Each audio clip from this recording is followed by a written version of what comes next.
Hello everyone and welcome back to a new episode of the MoeGamer podcast. I'm Pete Davison and I'm joined once again by my good friend Chris Kasky. How are you doing today, Chris? I'm doing well, how are you? Yeah, not too bad. The weather's taken a turn for the nice over here, but I understand you've been shoveling a bit of snow today. Yeah, but it wasn't bad. It's nice and light and fluffy. It's one of those pretty snow days where... And it's also Saturday, so who cares? So it's kind of the best of all worlds. I like the snow as long as I don't have to drive to work in it. Yeah, same here. Like if you can enjoy it from at home. I'm the same with rainstorms as well. Actually, I love a nice rainstorm as long as I'm not in it. Yeah, exactly. No, today's good. I've got company coming over for horror movies this afternoon. We're gonna put some apple cinnamon tea on the pot and keep warm and have a nice lazy snow day afternoon, so it'll be good. Sounds good to me. I got the wife is going out this evening, so I'm going to be finishing off 428 Shibuya Scramble and doing my final write-up of that, which I've been putting off for a few days because I don't know where this week's gone. It has been one of those, hasn't it? I've had one of those weeks where last weekend I thought I'm gonna get ahead of schedule. I'm gonna do loads of stuff and it will all be ready. So I recorded the footage for 15 Atari A to Z videos, 2 episodes of Sunday Driving, 2 episodes of Warriors Wednesday, 2 episodes of New Game Plus. So basically at least 2 weeks worth of everything I'm doing on YouTube at the minute. And yet somehow I still haven't had any time in the week to do anything. So I don't know what's happened. Either I'm terrible at time management or we've had some sort of time-space distortion this week, which is entirely possible. At least you've been productive and don't know where the time went. I'm on the other, I've done nothing and I don't know where the time went. So that's not true. I did finish a new pixel art design this week that I'll be posting on Monday, so I'm excited about that. Excellent. And I'm going full bore into sticker production now, so hopefully I'll be updating my shops very soon with some listings for stickers of some of my original designs that'll be for sale. Excellent. And you said you're going to try and sell those at some cons as well, aren't you? Yeah, so I'm gonna have a table at a local anime convention in August, so I'll have some of my paintings and some of my stickers, and also buttons of some of my designs available for sale as well. Sweet. Well, keep an eye on mrgilderpixels.com for information on all that. Mm-hmm. Right, shall we have a chat about the news? Because it's been a little while since we met, so there's a fair few things have happened since then, haven't we? I'm just looking back and it's seeing dead, though. Like, I spent a good hour last night scouring through things, and I haven't really found much worth talking about. I mean, we should get the big one out of the way, right? Which is Pokemon. Yep. So, just an apology in advance to video users, but last time I put any Pokemon footage in this podcast, I got copyright struck so hard that I couldn't even put the video up and have it monetized by someone else. They just went, no, you can't use any of our footage. So I'm not going to put any Pokemon footage in this. There might be a screenshot if you're lucky. Otherwise, we're just going to talk about it. So please continue. So the big anniversary event for Pokemon this week, and part of the announcements was the new generation of Pokemon has been announced. Pokemon Sword and Shield. Yes. Besides the fact that it looks incredible, of course, the big thing for lifelong Pokemon fans like yours truly is, for the first time ever, a proper series entry Pokemon RPG will be playable on your television without the use of any special adapters or accessories. Yes. This is a first. Yeah, that is one of the most exciting things about this, I think. And I know sort of probably structurally and things, I imagine it's going to be fairly similar to how sort of the last couple of 3DS ones have worked. But just being able to have it on the television is going to be an interesting change for the series, because it's something that people have been interested in for a long time. But it was, I don't know, I guess Nintendo thought it was sort of fundamentally incompatible with one of the things that people like on Pokemon, and the series has always prided itself on, which is going out and about, finding other people to play with and trade with and so on. Precisely. I know that's... Yeah. The thing I found with that is that any sort of big Japanese franchise which has that kind of idea to it. So things like Monster Hunter as well falls into this category as well. The unfortunate thing is that sort of philosophy still feels like a very Japanese thing, and it's like I've never been anywhere in this country and sort of had even the remotest possibility of running into someone else who's playing Pokemon or Monster Hunter or something like that. It's something you would have to make a specific effort to do. But I guess with the age of the internet, that's a bit less of an issue now than it once was. So yeah. So yeah, I'm excited for this, actually. I haven't been a huge Pokemon fan over the years. I played Pokemon Red when it first came out, and Gold, and then I played X or Y, one of those two, and didn't really enjoy it that much. But then I played Moon, and I really enjoyed that. So yeah, I'm up for this. I'm up for giving this another go, particularly as it appears to be based in Britain, or the Pokemon equivalent of Britain anyway. Which is very exciting. So there's going to be Greg's pasty shops and Nando's everywhere, and yeah, people calling each other cheeky pricks and that sort of thing. So we can only hope. There's been a lot of British memes surrounding the female protagonist in particular, who the internet seems to have decided is an angry Scottish woman because of her cardigan. Because of her cardigan and because of the beret as well. That's quite a sort of Scottish thing. And just the idea of her going around calling people cheeky tart and stuff like that is just, yeah. I saw some fan art somebody did a little while ago, like yesterday afternoon. It was just like the classic like trainer, like an enemy trainer appears, but it was just the queen with her two corgis. Yeah, I also found it quite amusing that it took literally 40 minutes for there to be pornography of female trainer. Yeah, no time 40 minutes. Yeah, it was amazing. My DeviantArt feed had stuff had adult content of the new starters already. So that was. People seem to have decided that the bunny one is going to turn into some sort of hot woman. See, I find the design very, very like masculine of the bunny, so I don't really know where that's coming from. I mean, it might be just the way I'm interpreting it, but it has a very like let's go like Japanese like young boy off on an adventure like vibe to its design. There's a touch of that, but also on the other side of things, look at a picture of the bunny and then look at a picture of Akko from Little Witch Academia. Oh yeah. Yeah. Like the mouth in particular is identical. Yeah, you're right. Yeah, there is traditionally, not traditionally, but in many of the generations, there has been one, especially in the last like 3 or 4 generations, there's been kind of one that's often the feminine one. Yeah. And that's actually, I think since Silver, since Generation 2, that's kind of been, because I remember thinking like Chikorita in Silver was just like the cutest little cute girl friend ever. And then there was that seal in the last generation. So yeah, it's possible, but none of these designs this time strike me as particularly feminine. Yeah. But I like them though. I mean, people have been given the monkey thing a bit of shit, but he's cute. I like the designs of all of them. The little water thing who's crying is pretty cute. Yeah, and that's gonna be what I go with, I think. Yeah, which is this will be the first time ever that I haven't went with the plant one first. I always go with the grass type, but yeah, I love that little tadpole dude so much. Nice. All right. Well, anything else you want to say about Pokemon? Just I did see the word gym in some of the announcements, so it does appear that the traditional structure might be coming back. Yeah. Well, I mean, people have been sort of trying to interpret stuff from the kind of map that they've shared, and it looks like there's going to be a fairly sort of obvious progression around the area, going from starting at the south end and heading up to the north, and sort of it looked a bit like there was sort of a London equivalent in there as well, and that's going to be a major part of it. There's always a big city in the center. Yeah, it sounds like there's going to be several big cities in this one from what it sounds like. So what the other ones will be based on remains to be seen. But yeah, there's definitely a London analog in there, and there's sort of a snowy mountainous region and sort of rolling foothills and that sort of thing. So yeah, should be nice. Can't wait. Yeah, looking forward to that, definitely. So I'm sure we'll be hearing some more on that over the coming months. All right, what else you got for us?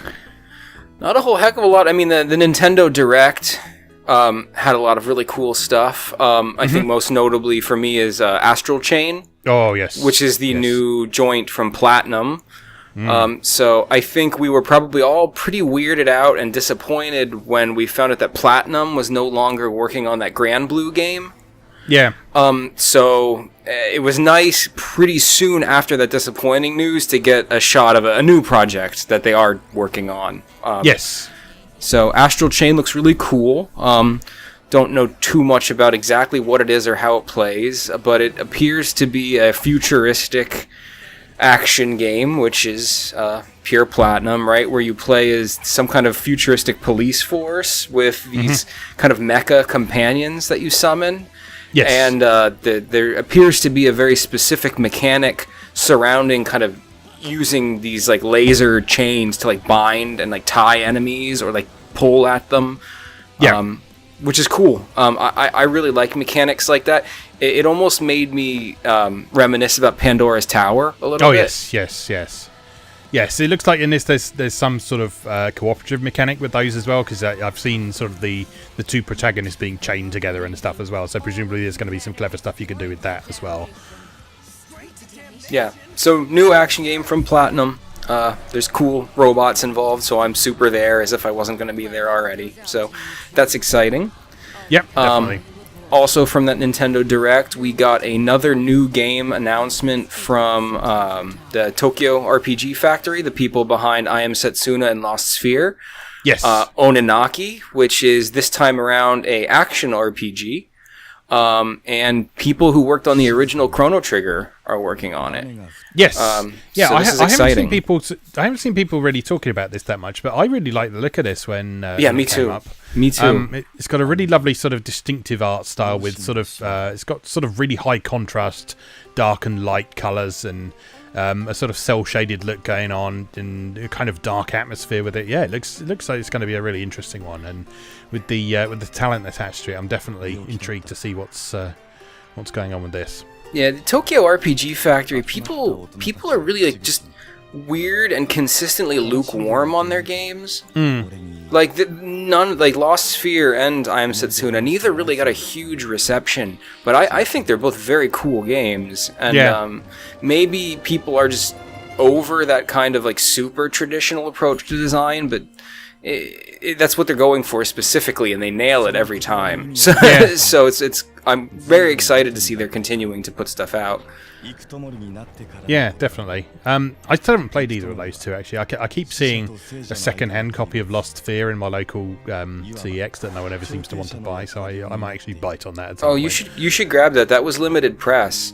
That was only available from Square directly. So, okay. So I might have to see if they've still got that then. Yeah, that's not easy. That was not released in stores. That was not released to any other retailer. It was only pre-order only from Square Enix's website. Yeah. So, and I Am Setsuna, the Switch version of that, the Japanese version does contain full English.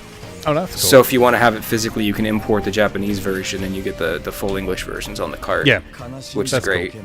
Yeah. Side note as well, unrelated to this as well, the Switch version of Ace Attorney Trilogy from Japan also has full English text in it as well. Oh, sweet. So if you want a physical version of that, import the Japanese version. I was trying to figure out if that was going to be the case, but I couldn't find anything on it. So that's great news. So it has been for sort of all the previous DS versions were dual language anyway as well, even the Japanese releases of those. Yeah, so it seems that this one is the same as well. So the Japanese physical version, because we're getting it digital only over here. Yeah, that has English text in it. So if you want it on your shelf, then you can. Delightful. Nice. Marvellous. Okay, what else we got?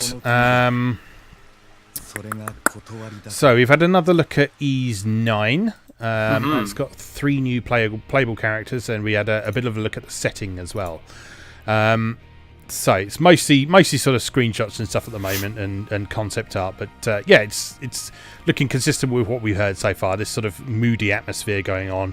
We got a nice sense of contrast between the characters and the backgrounds, I think, that I quite like. So you've got these really nicely colourful characters, and then the backgrounds are sort of fairly drab, so they really stand out in the foreground. And that's quite a nice look that I'm quite fond of. Me too.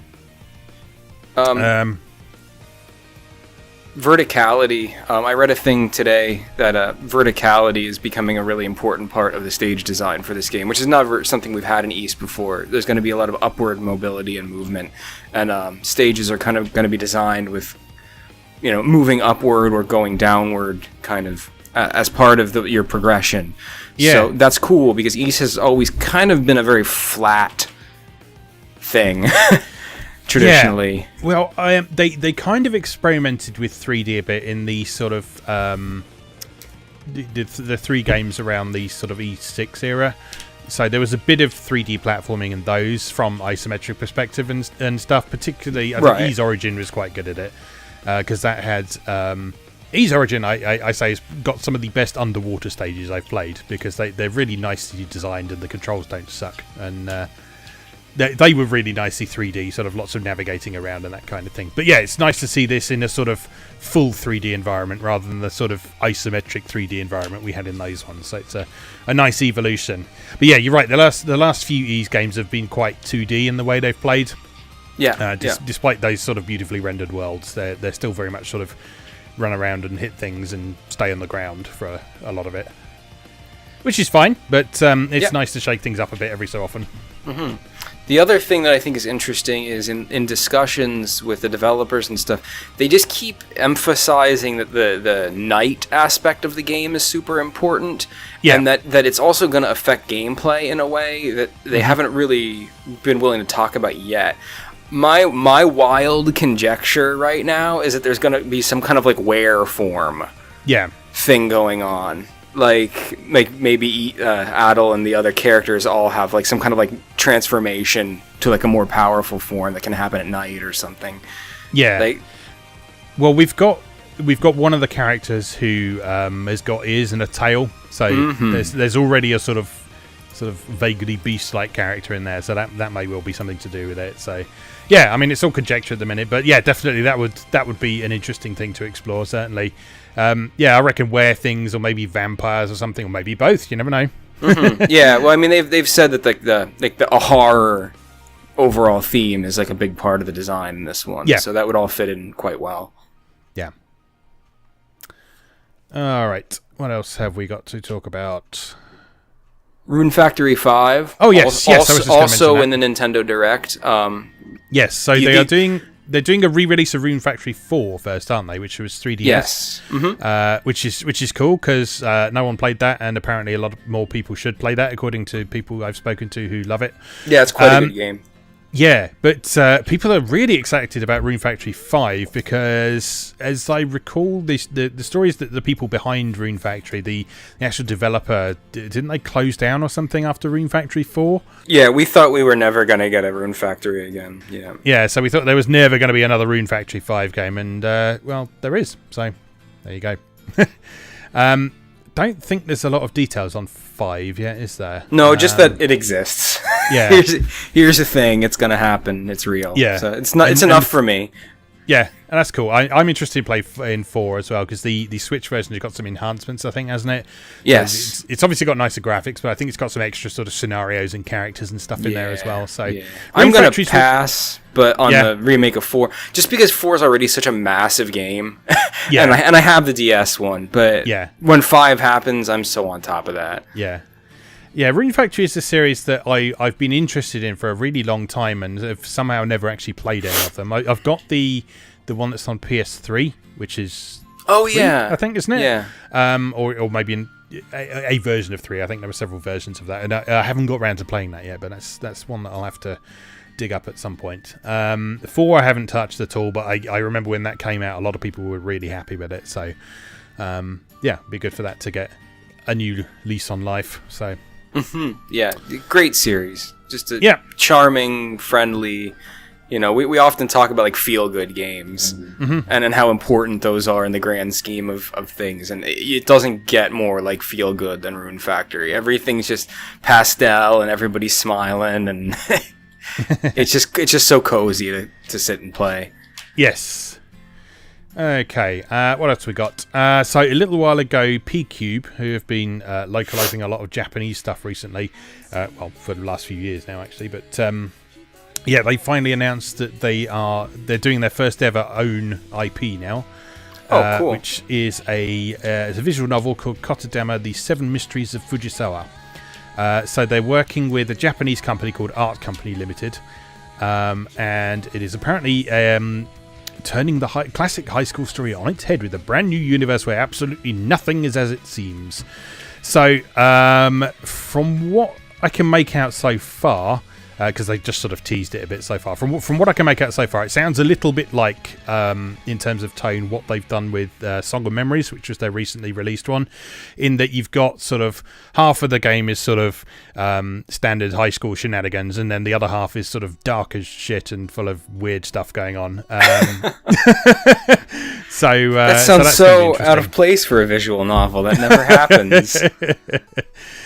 Yeah, so here's the pitch from BEAKF. So, having enrolled as a transfer student, everything feels pleasantly familiar. The pupils are friendly, the staff attentive. All the ingredients for a successful academic career.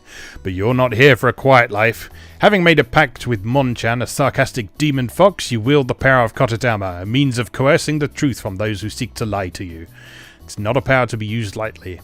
Tasked with infiltrating the secretive Fujisawa Academy, it soon becomes apparent that uncovering the sinister goings-on behind a seemingly normal facade may give you more than you bargained for. So yeah, I'm well up for this. Looks interesting. It's got a nice distinctive art style about it. So yeah, I'll be keeping an eye on that. And it's good to see BEAKF moving into sort of publishing its own stuff as well as just localizing things as well. They've been doing pretty well recently. So. It's good to see them being able to move into this side of things as well. Yeah, it's been really interesting to watch that kind of evolution happen all over the place, right? Like, I'm a big. We've talked in a previous episode about how cool Nicalis is. Yes. And now they're doing similar stuff, right? Their success with publication has been so good that now they're involved in kind of developing and publishing their own stuff. Yes, it's been really cool to see. Their involvement with Blade Strangers and this puzzle game they're putting out, Crystal Crisis, I think it's called. Yes. Yeah, Manga Game has been the same as well. So the visual novel publishers, so they've been putting out, I can't remember if it's out yet, but they've certainly been working on their own IP along with the Japanese studio as well. So again, as well as just localizing their own stuff, they're actually publishing things as well. So. Yeah, it's an evolution that a lot of these studios seem to be going for, which is cool. What else we got? We have a release date for Atelier Lulua. I can't pronounce any Atelier names properly. I was going to say they're all ridiculous. I'm still not quite sure the correct way to pronounce Atelier. Yeah. Is it Atelier? Is it Atelier? Should I pronounce the R? I don't know what I'm doing. Yeah. Anyway, the new Atelier game that is coming on May the 24th to PS4, Steam, and Switch. So that is on the way. I think you can pre-order a nice limited edition from Nisa now. So when is Nelki supposed to come out? I don't know actually. I thought that one was supposed to come out first, but May seems pretty. It was as well. Soon. Let's have a look. Atelier Nelki release date. 26th of March. So that's this month. Oh, they're really banging those out one after the other. You'd think they'd give that more of a gap. Yeah. Well, I think what they're going for is Nelki is sort of like series fan service for people who've played all of them, whereas Lulua is, although it's the fourth entry in the Ireland trilogy. It is going to be maybe a bit more accessible. I don't know. We'll see. Yeah. Well, interestingly enough, Nelki I'm interested in getting, and I haven't played an Atelier game since Iris on the PS2. But Nelki seems to be the one that's going to be really just open and goofy and like less pressure.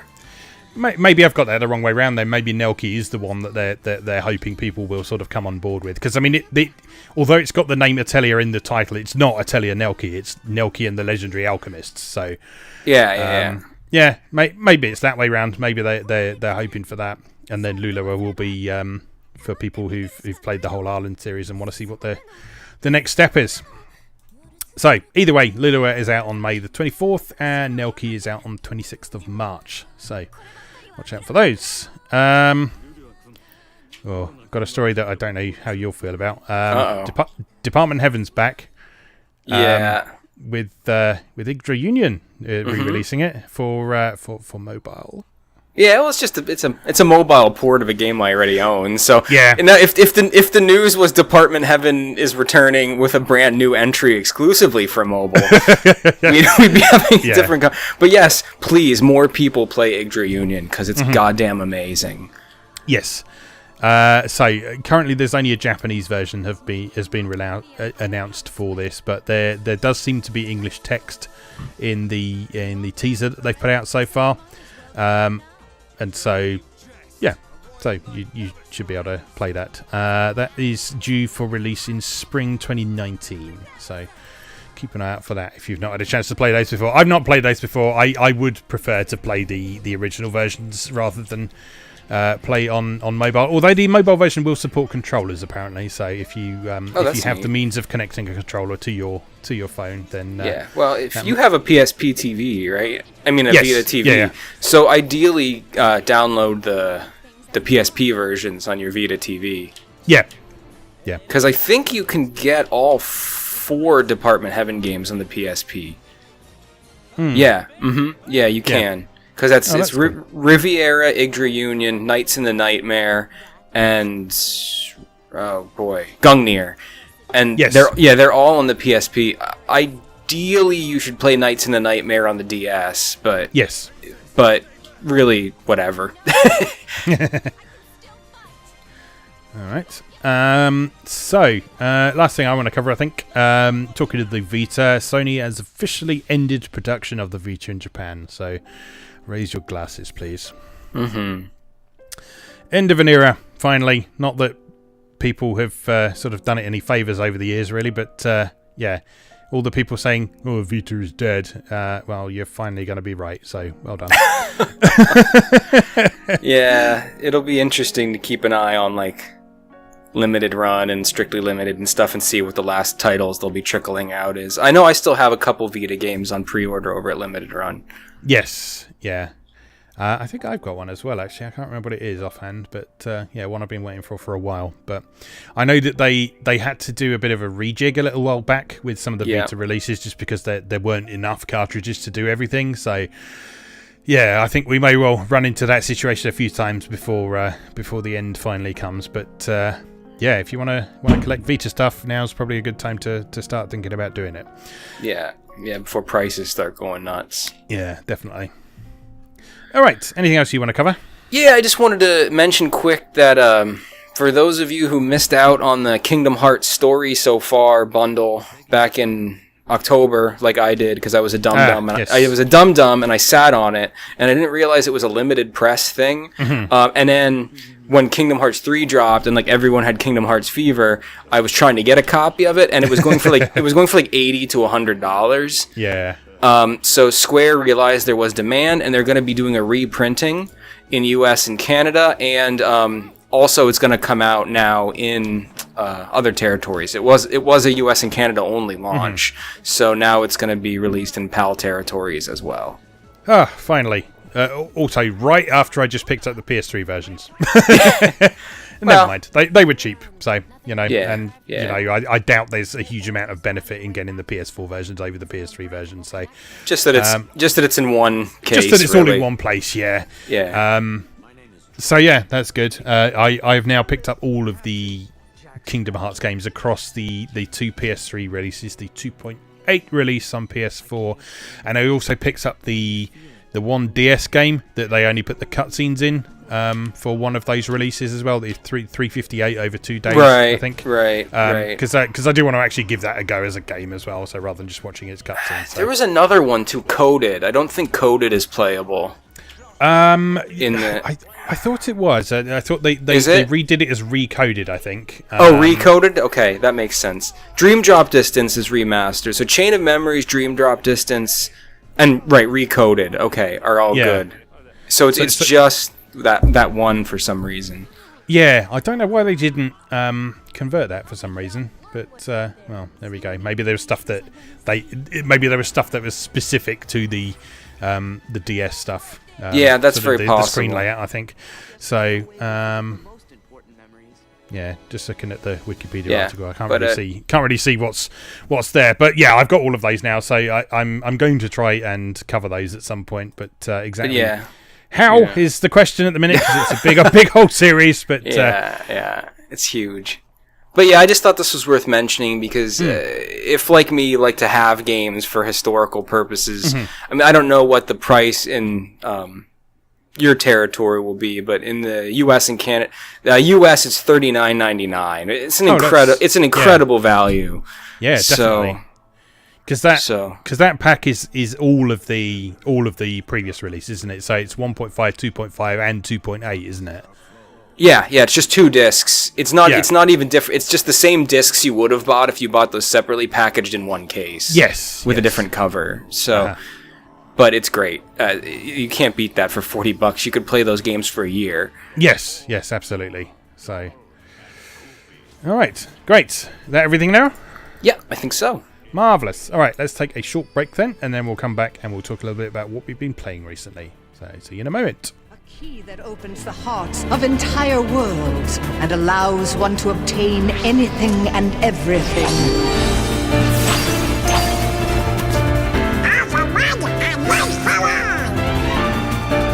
Know this. The heart that is strong and true shall win the Keyblade. Riku! Kingdom Hearts, fill me with the power of darkness. Those creatures that attacked you are after the Keyblade. But it's your heart they really want. You think you can defeat me, the true darkness? Welcome back. So, in our second segment, we're going to talk a bit about what we've been playing recently. There's one game we've both been playing quite a lot. I think we'll save that for the end of this discussion. So, before you jump into the game I'm referring to, Chris, is there anything else you've been playing recently? I have had a little bit of time to experiment with Battle Chef Brigade. Oh, yes, tell me. Which is quite delightful. So, Battle Chef Brigade is a kind of hybrid game, which is great because I love combining different genres. So the whole basis of the game is around kind of paying tribute to and celebrating how much fun it is to watch Iron Chef. So it's basically the concept of Iron Chef, chefs battling to produce a meal to please judges, set in a anime fantasy setting. So the way it plays out is you are in this versus battle with another chef, and then it's a side scroller. So you actually have to go to the left-hand side or the right-hand side of the kitchen, which will lead you into the wilderness, and then you actually have to hunt monsters and plants and gather the materials necessary to cook the meal. That's awesome. So you're given the meal and you're told I want a meal that contains these types of flavors, these types of ingredients. So then you have to go, and then it's a really good action side scroller. Nice. So you have a jump. You have jump, you have an attack button, and you have a magic attack button. And then almost like Smash Brothers style, you can modify the spells you use with the magic attack button by holding different directions. Okay. And then the attacks are all fairly context sensitive too. So you can jump, then if you jump, hold down and press attack, you'll do a downward jab. So it's got a really reactive, good combat system. The whole thing is 100% hand-drawn. Nice. This is beautiful, beautiful animation. And I was actually worried that the game was going to have that kind of unpleasant effect we've talked about before in previous episodes where there's so much attention paid to the animation that it doesn't feel like it plays responsively enough. But I'm happy to say that is not the case at all. The combat's really snappy. What you want to do happens immediately. There's no wind-ups with labored animations. It's all great.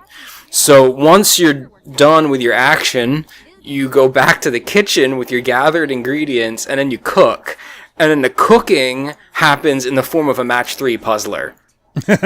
So you throw your ingredients in the pot, and then underneath your cooking counter, the cooking counter has the match 3 puzzler on the front of the counter, and then you move the ingredients around to combine them to produce. Basically, all ingredients have kind of elements. They're like spicy, earthy, refreshing, or whatever. And those appear on the match 3 puzzle part of the game as colored orbs, naturally. Yeah. By fusing those colored orbs, by matching 3 of them, you basically increase the presence of that element in the dish. Yeah. So the judges will say to you, like, I want a dish that has this kind of animal meat in it, and I want it to be very earthy. Mm-hmm. So you have to balance between finding those ingredients and performing correctly in the puzzle game in order to create a meal that best satisfies those requirements within the time limit.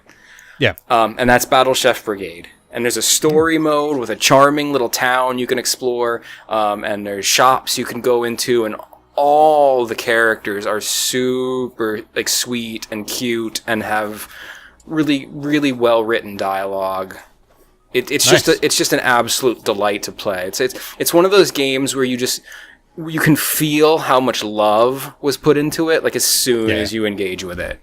Yeah. That's cool. This is one you picked up in a limited run form, wasn't it? Yes, right? It was. Yes. So it's usually digital only, I think, isn't it? Yeah, but it is one of the games that limited run worked out a distribution deal with Best Buy.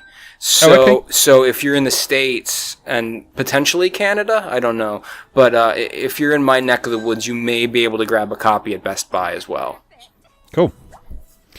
That's good to hear. Yeah, it's always nice when these games get a little bit more appreciation. I always feel like a physical release is sort of acknowledging a game a bit more than maybe just a digital release. I know maybe that's a funny way of looking at it, but no, it's true. Yeah. It's very much like a feeling of like, congratulations, you've got there.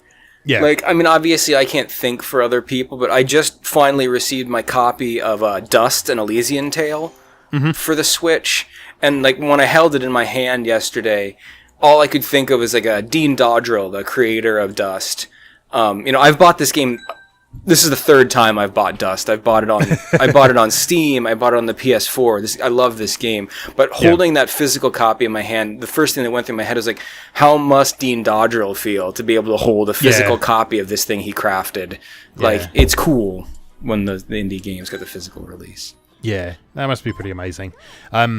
Yeah, talking of physical stuff, I actually got my copy of the Grisaya Complete box this week. Oh, yes. Which is a Kickstarter reward I've been waiting for I think, several years now. Yeah, so that finally arrived this week, and it's got, really nice package. So it's got one section at the front that's got all the game DVDs. So it's got the 3 main visual novels there, but it's also got the side stories and stuff in there as well. So it's got the the 2 games where Michiru is a magical girl idol. It's got the sort of I think there's 2 or 3 sets of little short stories for them. Then it's got some drama CDs that you can download videos with subtitled versions of them, so you can actually enjoy them and listen to them at the same time. Oh, that's cool. There's soundtrack CDs. I don't think it has the anime in there, but it does have like all the soundtrack CDs. It's got a gorgeous art book, and some sort of collectible bits and pieces in there as well. So yeah, it's a really lovely package. And again, that one there, I've just had digital versions of Grisaya up until this point, so again, to be able to hold that in my hand, and it's a really heavy, substantial box as well, it's just, yes, it's here finally. Yeah, so that's always cool. Okay, so what have I been playing? Well, those who have been reading MoeGamer.net will know that the current cover game at the time of recording is 428 Shibuya Scramble. So at the time of recording, I'm just trying to polish off the last bit of bonus content in that before I write about it, because, oh my god, there's a lot of bonus content in this game. You don't tend to think about a visual novel as having a post-game, but this absolutely does. So, you've got a normal ending and a true ending in this game. I somehow managed to accidentally stumble into the true ending along the way, which is something I never do in this kind of game. Yeah, it seems rare. I actually stumbled into the true ending first time around, which was cool. When you get the true ending in this game, you unlock a scenario that involves a character who's been mentioned a lot throughout the game, but you don't actually see at any point until sort of the last few seconds of the true ending. But this bonus scenario explores this character and her past and where she came from. But the interesting thing about this bonus scenario is that it was completely handled by Type Moon, the Fate Stay Night people. Oh, wow. And what that means is, rather than using the photographic style of the rest of 428 Shibuya Scramble, it's all done in visual novel style artwork. Oh, that's bizarre. Yeah, and it's voiced as well. The rest of the game isn't voiced as well. So this was obviously developed as almost like its own separate game. So using the same basic engine and stuff, but presented completely differently. And yeah, it's really interesting to see a studio like Type Moon get acknowledged by sort of a larger publisher like Spike Chunsoft and brought on board to contribute to a project as ambitious as Shibuya Scramble was. And yeah, the scenario is really, really interesting and compelling as well. So you get that if you beat the true ending. If you get the normal ending, you unlock another scenario that again involves a character that's been mentioned a lot but didn't take an active part in the main story. So it's the sister of one of the main characters who is hospital bound with a heart condition. So you get to see her story and what's going on with her while everything else is unfolding in the rest of the story. So there's those two. There is what they call the 428 pop quiz, which asks you a series of 11 questions about the game and the story. And this isn't some namby-pamby multiple choice quiz. Oh, no. No, this asks you things and then expects you to type in the answer. And the questions include things like what is the diameter of the UA virus in nanometers, which is 100, by the way, if you're wondering. And also things like sort of remembering pet names for people and what division of the police a certain minor character was involved in and that sort of thing. And every one of those questions you answer correctly unlocks what it calls a special episode, which is a short story about some of the characters that you would have run into over the course of the main story, but again they weren't main characters. So there's like a couple of recurring Yakuza thugs who appear at several points in the story. And their special episode, you sort of get to see how they meet and how they met in the first place and that sort of thing. There's the owner of a noodle shop who is sort of well renowned for her curry noodles and so on. You get to see how she became so good at making curry noodles and so on. And there's 22 of those altogether. The first 11 of those you can unlock by answering these quiz questions correctly. But every one of those you read, it gives you a hint at the end of it. It says, go back to the main story and read this chapter and just see if you see anything unusual in the scene. And what it does then is it starts plopping little secret codes into the photographs for those scenes. So you have to sit and wait for the photograph to pan over or zoom out to a particular point. And you'll see a button combination hidden on screen somewhere, and you then have to put that button combination in to see this next episode. So there's that. Then there's a whole scenario. I really love this, actually. There's a character in the game called Achi, who is like a street punk, but he's very sort of environmentally minded. And like he's introduced to us, he's wearing this t-shirt with this mascot character called Mean Clean on it. So it's like a recycling thing, and it's got a really angry looking plastic bottle on the front of it. And the angry plastic bottle is Mean Clean. Now, about halfway through the story, with no explanation, Mean Clean disappears from his t-shirt. And no one mentions this. No one mentions this at all. And like I spotted it straight away. And I was like, why is his t-shirt different? He hasn't changed his clothes. But no, Mean Clean is no longer on his t-shirt. And the reason for that is because Mean Clean has escaped his t-shirt and is going on his own quest around Shibuya to rid the world of the prime mass of rubbish which is threatening to explode and destroy all of Tokyo. And so if you find the right combination of little tips in the game, you can discover that story and watch it for yourself. Oh, wow.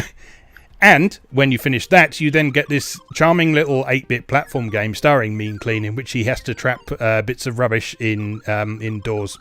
So, because everything in 428 Shibuya Scramble, now correct me if I'm wrong, is a photograph, the Mean Clean scenario is just like photographs of a bottle with a face on it? No, the mean clean scenario is like it takes black and white photographs as the background, and then it's just horrendously badly drawn cartoon things over the top of it. Oh, sweet. Right up until the last scene, where just the last scene, it just shows just a photograph of some rubbish lying on the ground, and sort of the thing is, Shibuya is full of stories that you might not see with the naked eye. Things are going all around you, and we're just happy that we've had the opportunity to finally tell our story. And it's just like this discarded juice box and the cap off a water bottle and an old coffee can just lying on the ground. And it just pans out away from it. It's like this really emotional moment, and you're like, oh my god. Yeah, so that was bizarre. There's, I think, 2 more little scenarios that I need to discover in this way. There's apparently a conspiracy scenario and a true conspiracy scenario that I haven't unlocked yet, as well as the rest of those special episodes. So after we're done recording here today, I'm going to be working through those and then writing a bit about those. But yeah, the amount of stuff in this game beyond the main story is just incredible. Even just things like hunting down all the bad endings. There's 85 bad endings altogether. And in order to get some of the bonus content, you need to get certain numbers of the bad endings. So to get the scenario that actually sister, you need to have got 50 bad endings. So and I think there's something you get if you get all 85 as well. And there's trophies for finding all of them. Then and the trophy for getting all of the bad endings is just called "The Worst Is Over." which is exactly how you're feeling at the end, just because some of those bad endings are really quite traumatic. But yeah, I understand why this is such a well-regarded game now, because it's just such a complete package of it's a really well-written visual novel from the start. But it knows how to have a bit of fun with it as well. So it's not playing it completely straight all the way through. But at the same time, it doesn't lean so hard on the comedy that it kind of diminishes the impact and the meaning of what is going on in the rest of the story as well. It's just, I mean, kind of the whole point of it is like Shibuya is this place. There's stuff going on everywhere. We're going to show you some of it. And some of it is going to relate to each other. Some of it is going to be completely irrelevant. Here you go. Enjoy it. And yeah, it just captures that feeling really, really well. Yeah, this game sounds really, really, really neat. yeah, it's so cool. I really like it.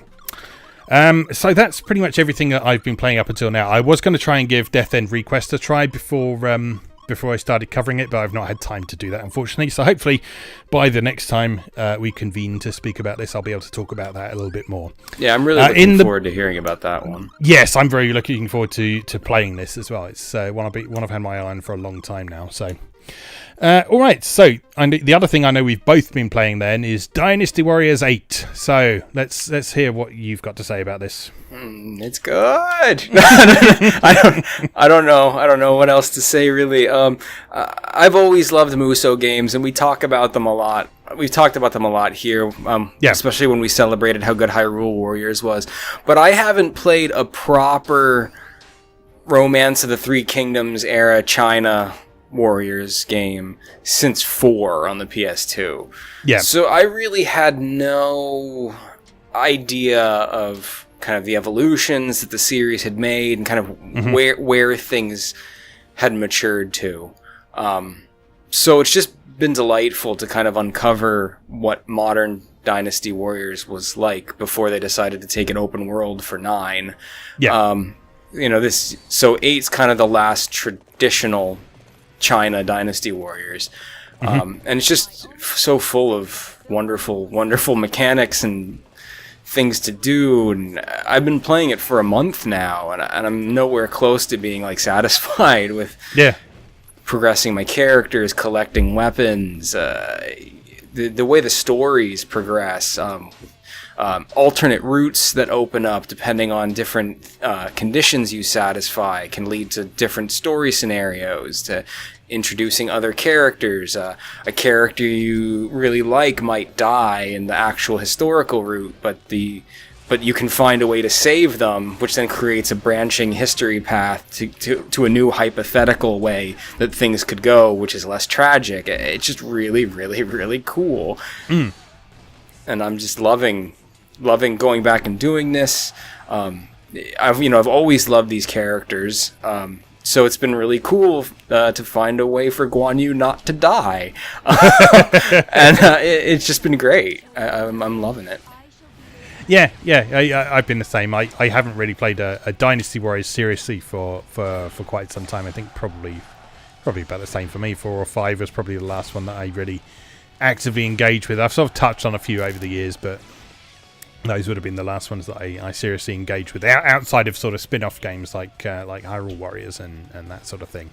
But yeah, I've been really enjoying this, and I've mentioned a few times how much I found myself actually interested in and caring about the story and the characters in this. Me too, and I never have in prior Dynasty Warriors games. Yeah, I mean, I've always thought their designs were cool, but I've never really loved them as characters and cared about the story. Yeah, but I think the thing I like about what 8 does with its story is it sort of has that clear demarcation between the sort of historical story and the personal stories as well. So like all the historical stuff goes on from that overview map, and you sort of get a feel for what's going on in the big picture. But then most missions tend to start with a sort of cutscene that involves the different characters, and you see how they interact with each other and how their relationships are and that sort of thing. And yeah, it just makes them all seem a lot more human and a lot more interesting. And when you get into some of the bonus scenarios as well, some of the extreme legend scenarios, there's some really fun stuff going on in there as well. As in the Wu campaign, the last Extreme Legends campaign is basically all of them getting drunk and arguing over who is the best commander, and then you have to have this big sort of run the gauntlet affair where you're doing these ridiculous challenges and in an attempt to prove that yes, you are the best commander. Oh, those rowdy Wu bros. Yeah. But yeah, it's fun. I've just started dipping my toes into Ambition mode as well, which is sort of the big, more abstract game mode that's less story-based and more based on mechanics. I know you've been looking at that as well. So yeah, I'm 50-50 split on Ambition mode. What I do... So Ambition mode, really what it feels like to me is Dynasty Warriors' attempt to make a Monster Hunter kind of thing.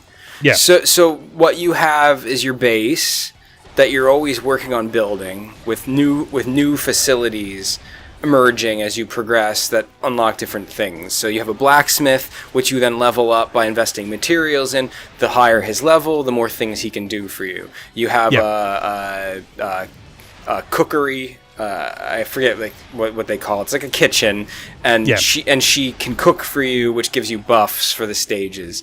You get a barracks where you can send soldiers out to gather materials while you're adventuring, and when you get back from a level, they will have acquired new rewards for you. This is all Monster Hunter stuff. This is all wholesale from Monster Hunter's village management stuff. And then you go out and you do missions in the world. The missions take place on the regular stage maps from story mode, just adapted with different officers or different scenarios plugged in, which are kind of randomly generated. And you have to choose what kind of missions you want to do.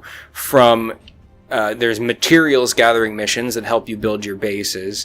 There's fame gathering missions, which give you unique challenges to conquer, which increases your fame, which better fame in turn helps you gain more access to new facilities and things within your camp. And then you get new officers. There's missions that specifically are for recruiting officers. In Ambition mode, if you defeat an officer, you recruit them to your side. Officers do two things. The more officers you have, the more facilities become available for your camp, and also those officers can be, if they're just the random, like, kind of non-playable officers, they can be equipped as bodyguards, which can also be leveled up with unique skills. If they are the playable officers, like the classic Dynasty Warriors characters, you get them, and you can also then play them in Ambition mode once they join your camp. You can actually bring them along as bodyguards as well, which is quite cool. Yeah, but it takes a long time to build up enough of the resource to equip them. Like my main character that I like to play with, Xing Sai, I just got her to level 50, and I still don't have enough of the resource to even equip one playable character as a bodyguard. This is one thing it doesn't explain very well. So in order to equip the bodyguards, you need this stat called leadership. Which is a separate level from your experience level. The only way you can level that up is by issuing orders to your bodyguards.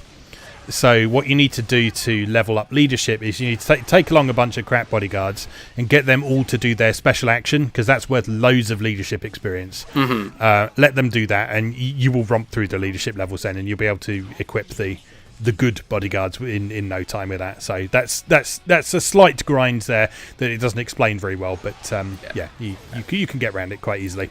And that's the key word to what I don't like about ambition mode, is it's just a grind. Yeah. There's really, once you've played a couple of the missions, they're really repetitive, and really the only thing that's interesting about it is the escalating challenge. Yeah. So one of the big things is that the idea is to play consecutive missions. So you leave the camp, and as long as you don't return to camp, each consecutive mission you do is higher difficulty for greater rewards. It just scales upward gradually. So really just challenging yourself to see how many consecutive missions you can do is kind of the meat of it. But really the missions are quite boring, and they're all the same. And the time constraints are very brutal. It's very hard. Most of the time I fail running more than 5 or 6 consecutive missions, not because I got killed, but because I timed out. Because you start with 8 minutes, I believe, and each consecutive mission you don't get a new clock. And the only way to get more time is either to defeat an officer, which only adds 30 seconds to the clock. And it takes me more than 30 seconds to clobber an officer, depending on how powerful they are and what kind of weapons I have equipped. One of the special skills your bodyguards can have can add time to the clock. Yes. Yeah. But with only those 2 methods, it becomes very easy to run those 8 minutes into the ground. Yeah, so I have no idea how people are hitting the 100 consecutive missions necessary to unlock the elephant mount. Yeah. So I think the intention with ambition mode is that you sort of play it alongside grinding through the story mode, because the story mode is the main way you do stuff like unlock the cool weapons and stuff for them on the higher difficulties.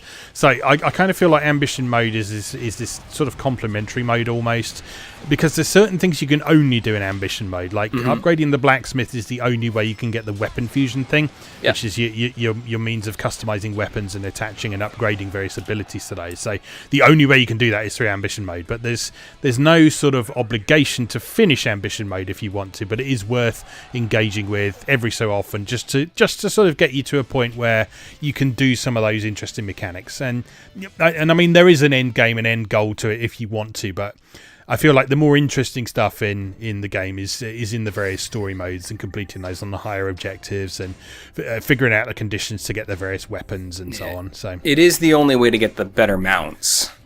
Yes.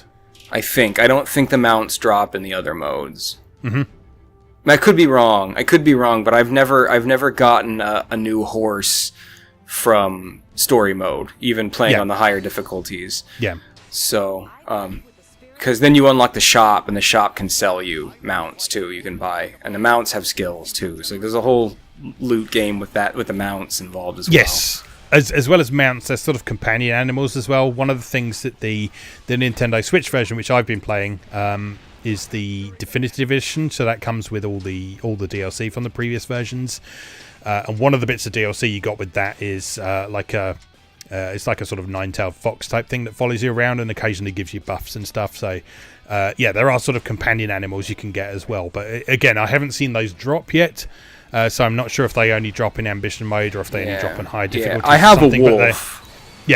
But I don't like it because you have to choose a mount or a pet. Oh, really? Yeah. So you can't possibly win without a horse.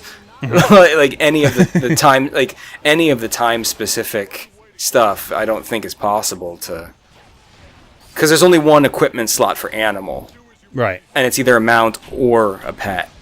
And I can't imagine ever winning in a story mode mission without the horse. Every objective would just be over before I could run to it. Well, I mean, you still get a horse even if you haven't got one equipped, don't you? There's I think each character has a different horse that they can use. I think just the ones you can equip are just slightly better. Oh, is that the way it works? I haven't experimented with the pets yet. I believe that's the way the mounts work. So each of the main characters has their sort of their sort of iconic horse, if you like, that they have equipped. When you hold down the call horse button, it will just show up. But then if you equip a new one, you could like override that with like saying getting red hair or something like that. My favorite thing is to be in the middle of a building on like the second floor and call my horse. I just turn around and the horse is there. It's like, hey buddy, how'd you get here? Yeah, it reminds me of The Witcher in a few places where like you could call your horse in that and he'd like come scrambling over a cottage roof to come and see you and stuff like that. So good. So Dynasty Warriors 8 is very much a good time, and the Nintendo Switch port is really good as well. So if you've been interested in that, like the only thing I'm slightly unhappy about with the Nintendo Switch version is that there's no physical version, as always. But well, it is a very good value package. So if you enjoy Musou, and especially if you enjoy Musou on the go, and you either don't want to play Hyrule Warriors or you're fed up with Hyrule Warriors, then that's definitely a good investment for you. So check it out. Yeah, I'm very much hoping we get that special anniversary package for Samurai Warriors 4. Yes, that would be good. That would be good. I haven't played a Samurai Warriors game since the first one, so it's I'm long overdue to check in with that crew again, because there's some really neat new character designs that have happened over the past 3 games. Yeah, and then there's all the Orochi games to play as well. So. Yeah, I think I worked it out the other day. I think I'm 29 episodes deep in Warriors Orochi so far. The first one, the first one. Yeah. Well, we've said this many times, but like you could only play Musou. Oh yeah. If you wanted to, you could just live a life, and the only games you played were Musou games. Because like I was having such a good time playing Dynasty Warriors 8 that a couple weeks ago that Warriors All Stars went on sale at Best Buy for like $15, and I was like, I didn't think this game looked good enough for $60, but for $15 I will see what it's like to play as Opuna in a Musou game. Like, so I did grab it, but then when I got my copy home, I was like, I could play Dynasty Warriors 8 for like 6 more months before I even need to think about touching this. Yeah, well, this is the thing. I've been really enjoying playing through Orochi, and so I'm going to try and finish it. And then the other Warriors games that I've got on my shelf will keep me in videos and written content for a good decade or so. Yeah, I think so. So yeah, please look forward to that. I might cover Warriors Orochi in about 10 years' time. Warriors Orochi 4. Yeah, I decided to hold out for a complete edition of 4, because it always happens. 3 got one. 3 got an ultimate. Well, 3 got about 3 different releases altogether, I think, in the end, because it had a hyper version and an ultimate version and all sorts. So, yeah. Well then, so that is Dynasty Warriors 8. Anything else been on your plate lately? No, I got a pile of stuff. I've just been buying, which is really not great, but what are you going to do? So hopefully between this episode and next episode, I'll finally get a chance to check out Rabbi Ribby. I finally got my limited run copy of Rabbi Ribby in. So that'll be good. I'd also, as I mentioned, I just got Dust on the Switch, so I'll probably play that a little bit and want to talk about it again soon, because I really think that's a great game. Yeah, I know a lot of people like that a lot. It's not one I've ever played, but I know it's one that people have really enjoyed over the years, and so yeah, Rabbi Ribby's a good time as well. I've only played a bit of that, but I really enjoyed what I played. So it's got a lovely art style and fun music and some really interesting mechanics in there. So yeah, the music's quite good. My copy came with a soundtrack, and I ripped it and listened to it right away. And that's cool. It's like there's 1 or 2 tracks on it that have just kind of become my go-to over the past week. It's got like a really chill, upbeat vibe. It's kind of nice, relaxing music, which I wasn't expecting. Yeah. But the whole thing has got this sort of interesting kind of weird dreamlike atmosphere going on with it, so yeah, that sounds entirely appropriate. Yeah, that makes perfect sense. But yeah, you'll see when you get to it, and lovely artwork in there, especially if you like bunny girls. Well, who doesn't? And who doesn't, exactly. All right, let's take a break there then, and then we'll come back and we'll talk about our main topic for today. So see you in a moment. Should you need it.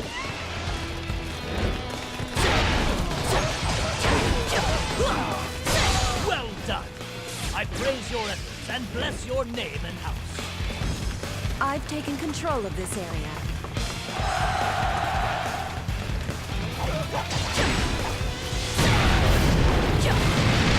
Come forth. I shall teach you a thing or two about class. Keep up the attack. Welcome back. For today's main topic, we thought we'd just have a enthusiastic gush session about horizontally scrolling shoot-em-ups. We thought we'd specifically limit it to horizontally scrolling shoot-em-ups because if we just did all shoot-em-ups, then we'd be here all day. We'll probably be here for quite a while anyway, just talking about this sort of subdivision of them. But yeah, we thought we'd limit ourselves today. I think it's safe to say we could have a dedicated podcast about vertical shoot-em-ups. Absolutely, yeah. Also, we're not going to get too far into sort of specific series today because series like Gradius, Darius, R-Type, all that sort of thing, we could probably devote an entire episode today. So we're going to be giving a sort of general overview of our experiences with the genre today, some things that we recall from older games, and some of the things you might want to check out from more recent releases as well. So, Chris, this episode was your idea, so why don't you kick off our discussion? Yeah. So, I mean, I've always actually preferred horizontal shoot-em-ups. Me too. Not that I don't love vertical shoot-em-ups too, right? Like, got a million of them. Love them. But I've always preferred the horizontal ones.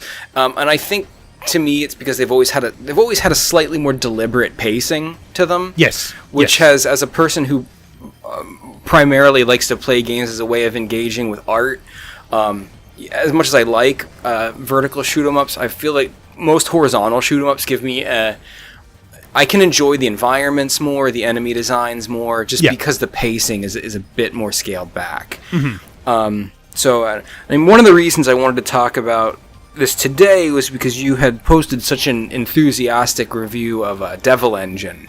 Oh, that game's so good. Yeah. So, I don't know, you want to start off with you telling everybody about why Devil Engine is so good? Because I'm really curious. It looks so cool. Yeah, well, I mean, Devil Engine is a game that's been put out by Dangan Entertainment recently. It's actually Western developed, but it's very, very, very heavily inspired by 32-bit games, particularly sort of Saturn games and so on. So it's got this absolutely gorgeous pixel art style, and it's been done by pixel artists who understand what pixel art is supposed to do. If you know what I mean. So it's not pixel art for the sake of pixel art. It is pixel art doing what it is supposed to do. So working within specific constraints to create a particular effect. So you've got all sorts of lovely graphical effects in there. You've got lots of sort of color dithering and stuff going on that looks really nice. And just the whole experience just really captures the feel of those 32-bit shooters perfectly. It's got a wonderful soundtrack by someone who contributed to the Thunder Force series, who actually he actually dropped by MoeGamer and left me a nice comment on my blog the other day. So that's very nice. Oh, I did see that. Yeah.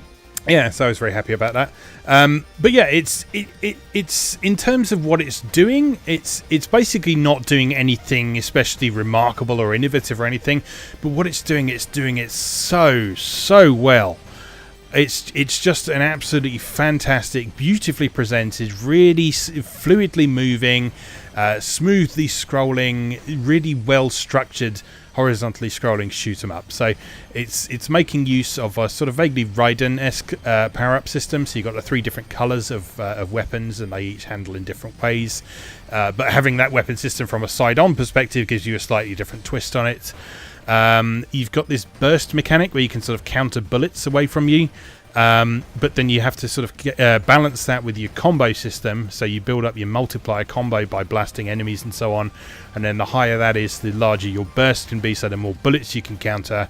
And if you counter enough bullets with a burst at the same time, then you can build your combo meter back up to where it was and possibly even beyond and so on. So there's some really interesting mechanics at work in there, and it just flows really nicely, looks great, sounds great. If you enjoy shoot 'em ups, you need to play this game. Yeah, Does that work for you? It does. It does. Well, I think it's cool that you mentioned that one of the musical composers worked on Thunder Force as a series, because I always thought visually, way back when I'd seen the original trailers for the game, just the entire vibe, the physicality, the way, the pacing, the movement, the enemy patterns, all really reminded me of Thunder Force It's very Thunder Force, yeah. In fact, I think there's one level that looks very much like a homage to the water level in Thunder Force 4. Oh yeah, sure. Yeah. There's one level that looks very much like it's a deliberate homage to that. So. Oh, that's great. Yeah, so that's a series we could do a little lip service to for sure. I know you've even got some experience with the Thunder Force games, right? Yeah, Thunder Force 3 and 4 are actually some of the earliest games I ever played on the Mega Drive. Thunder Force 3 specifically. I remember that was my first encounter with. I still don't know what this effect is called, but the bendy background effect that you saw in a lot of Mega Drive games. Oh, in the fire level, right? Yeah. It's like the first time I saw that, I was like, "Oh my god!" Yeah, well, those games really pushed the Genesis / Mega Drive to its knees. Thunder Force 4 in specific, it's just a massive technical achievement on the Genesis. Yes. The amount of things on screen, the amount of individual sprites that compose some of like the massive bosses. Like you said, that iconic water level has so many levels of parallax scrolling going on at the same time. It's one of those games that appears to be doing things that the Genesis / Mega Drive was not supposed to be able to do in the first place. So it's always one of the first games I play when I get a new TV. Like Thunder Force 4 is always one of the first games I play. When I got my newest TV, the first thing I did was hook up my Retron 5 and put Thunder Force 4 in, and just see that water level in massive 65 inches. Fantastic. Yeah, there's a really lovely port of Thunder Force 4 for Switch now as well. Part of the Sega Ages collection. It's a lovely port. So if you don't have access to hardware or a Mega Drive cartridge or emulation or something like that, that's a really nice way to play it. And of course, you can take that on the go with you as well. So Thunder Force in your pocket, kind of. Delightful. Yeah, it's just one of those series that I feel like people in the know about it. But like I had to be introduced to Thunder Force like in my 20s. Like I had never come across it, and I had been a fan of horizontal shooters for most of my life. Like as a kid growing up, I always loved Gradius, always loved R-Type. Another game I'll touch on, since we're in the vein of the Genesis and the Mega Drive, is Gyres, which is one of my all-time favorite games. And I had that growing up as a kid, but I somehow managed to escape Thunder Force entirely. So like when a very good friend of mine introduced me to it, I was just obsessed. Like ever since. It's really just quintessentially like in terms of presentation and bombast and atmosphere and feeling, just some of the best the genre has to offer. Yeah, definitely. Now I've had sort of, I don't want to call it a rocky relationship with shoot 'em ups over the years, but certainly in sort of the early days, I had quite mixed feelings about them, to be honest, because they were very much a mainstay of the 8-bit computer era that I grew up with. So if you've been following my Atari A to Z series on YouTube, you'll know that sort of there's a lot of horizontally and vertically scrolling shoot 'em ups on the Atari 8-bit, and in fact some of the earliest examples of both are available on the Atari 8-bit. So I was familiar with the genre from a very early age. Most of the games in that period were very heavily inspired by Scramble. Well, the whole genre, right? Scramble is one of the games. Yeah. So I mean, a lot of the games in that Atari 8-bit era, they were basically cloning Scramble. So they weren't really trying to do anything super new or anything. They were cloning either Scramble or what was the helicopter one called? Super Cobra, was it? I don't know. I don't think I know the game. But yeah, so it was basically the idea of navigating your way through a perilous environment, usually caverns of some sort, destroying both things that were flying in the sky and bombing ground installations as well, perhaps with some sort of fuel mechanic in there that you had to bomb fuel dumps to get extra fuel and so on. And so there were a lot of these games in the 8-bit computer era is the main thing. And after a while, a lot of people and a lot of games magazines in particular started to get a bit cynical about them. So we were seeing so many of these games that sort of a shoot 'em up became just a bit of a sense of another shoot 'em up. It's not really something I need to pay attention to. And so that kind of meant that throughout the 16-bit computer era, the Atari ST, I didn't pay a huge amount of attention to the genre, really. I came to console gaming quite late, sort of partway through the Super NES era. And so I didn't really pay a lot of attention to a lot of shoot-'em-ups until much later. So I do remember one very striking example was the first time my brother came home from his work on a magazine called Games X at the time, which is a weekly computer magazine he was working on at the time. He brought a Super Famicom home with him. And one of the games he brought with him at that time was the Darius game on Super Famicom. Oh, okay. Darius Twin, I think. Darius Twin, that's the one, yeah. And yeah, I remember that was the moment that I thought, "Oh, I've been missing out on something here," because Darius Twin on Super Famicom, it made everyone who saw it in my household react the same way, which was, "Have you just hooked up an arcade machine to our television?" It was that impressive at the time. It was so far beyond what we had seen on the 8-bit computers and the 16-bit computers at that point. It was such a step onwards, and I mean, part of that was jumping from computer to dedicated gaming hardware, but yeah, so that was a significant moment. But that said, I do want to go back to some of these earlier games, because there were some good games in there, and as I say, we did get a bit cynical about them at one point, but there were some great games that are worth checking out if you're interested in the history of the genre. So on Atari A to Z, I've mentioned the original Caverns of Mars before, which was one of the first vertically scrolling shoot-'em-ups that existed. Its sequel, Caverns of Mars 2, was a very early example of a horizontally scrolling shoot-'em-up. So again, following the Scramble mold. The Caverns of Mars 2 is quite interesting in that each level you played, it had several distinct phases to it. So you had a sequence where you'd be flying through some caverns, then you'd have a city segment, which there were sort of tall buildings at the bottom of the screen, so you had to fly very high, and there wasn't as much space to maneuver around, sort of like rockets and things firing at you and so on. And so that was quite interesting. It gave you a real sense of actually going on a journey, and as you said at the beginning, it's sort of focusing on the environments and things as much as actually shooting things. There was another game on the 8-bit called The Tale of Beta Lyrae, which was by a company called Datasoft. And this was noteworthy for a few reasons. This was one of the earliest games I remember seeing that had an intro sequence. Oh, cool. So I'm very fond of intro sequences. Yeah, and so this was the Atari 8-bit doing it. I'm just checking who was actually behind it, because I don't want to tell you the wrong thing, but I have a feeling it was by a bloke who also went on to... Yes, it was. So it was by a guy called Philip Price, with a musician called Gary Gilbertson, and the pair of those would later go on to make a role-playing game called Alternate Reality, which I've gushed about in the past a few times. But one of the things they really like to do is that they like to do these intro sequences where they put what the game was in context, in sort of narrative context, and they would do that with song.